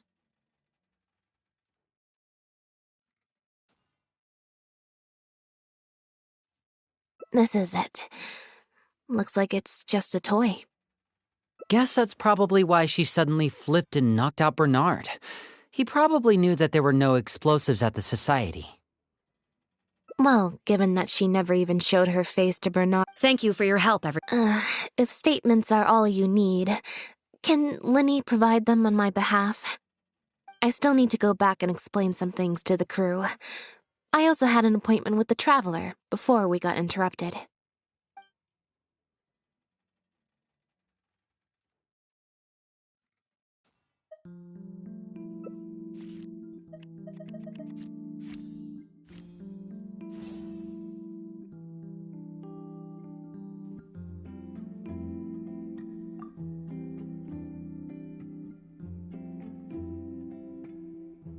Ah, so you do remember. Once I'm done talking with the...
Want some?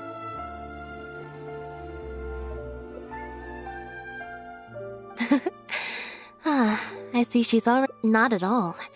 Information is indeed very important, but if you were to try to collect every piece of information you come across, your efficiency would actually decrease. Plus, if you just think about it, great answer. Had we not run into that cave, you're right. I can... Something about her rubbed me the wrong way. Elodie tried to get... Not everyone who likes cats is a good person. Humans tend to overthink them. She took a liking to you the moment you met.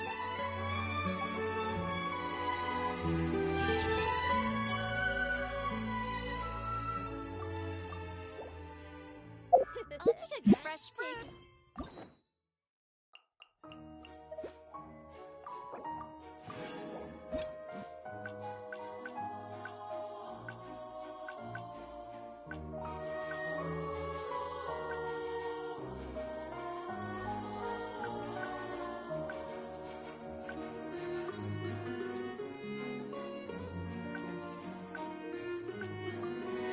All the world holds dear is but a backdrop of constant motion.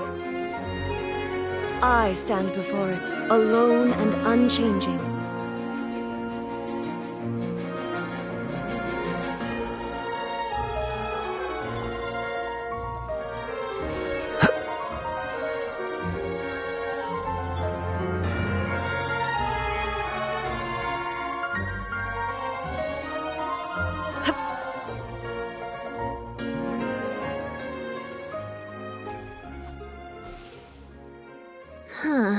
I didn't like that.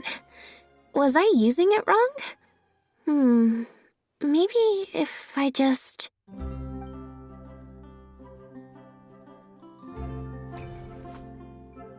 Clearly, there's some design flaws. Let's see... 4. Well, if you want to get the right... So, to put it another way... Or... Thank you.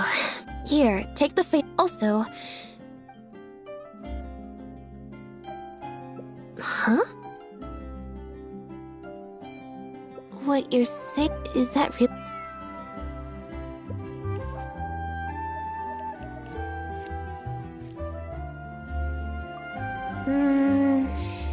Besides. All right.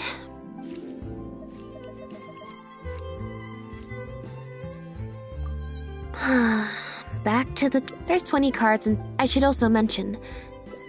Nope, besides, the drinks reception is... I might get sued... one other thing. Do you want to come...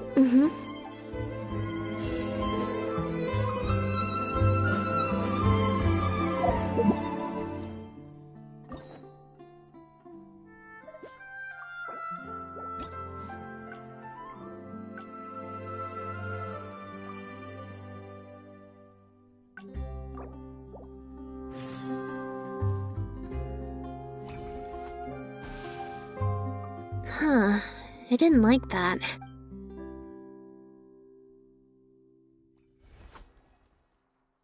Clearly, there's some design flaws. Let's see. 4. Well, if you want to get the right... So, to put it another way... Or... Thank you. Here, take the photometer. Also...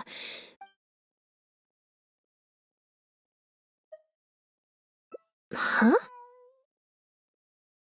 What you're saying, is that really a...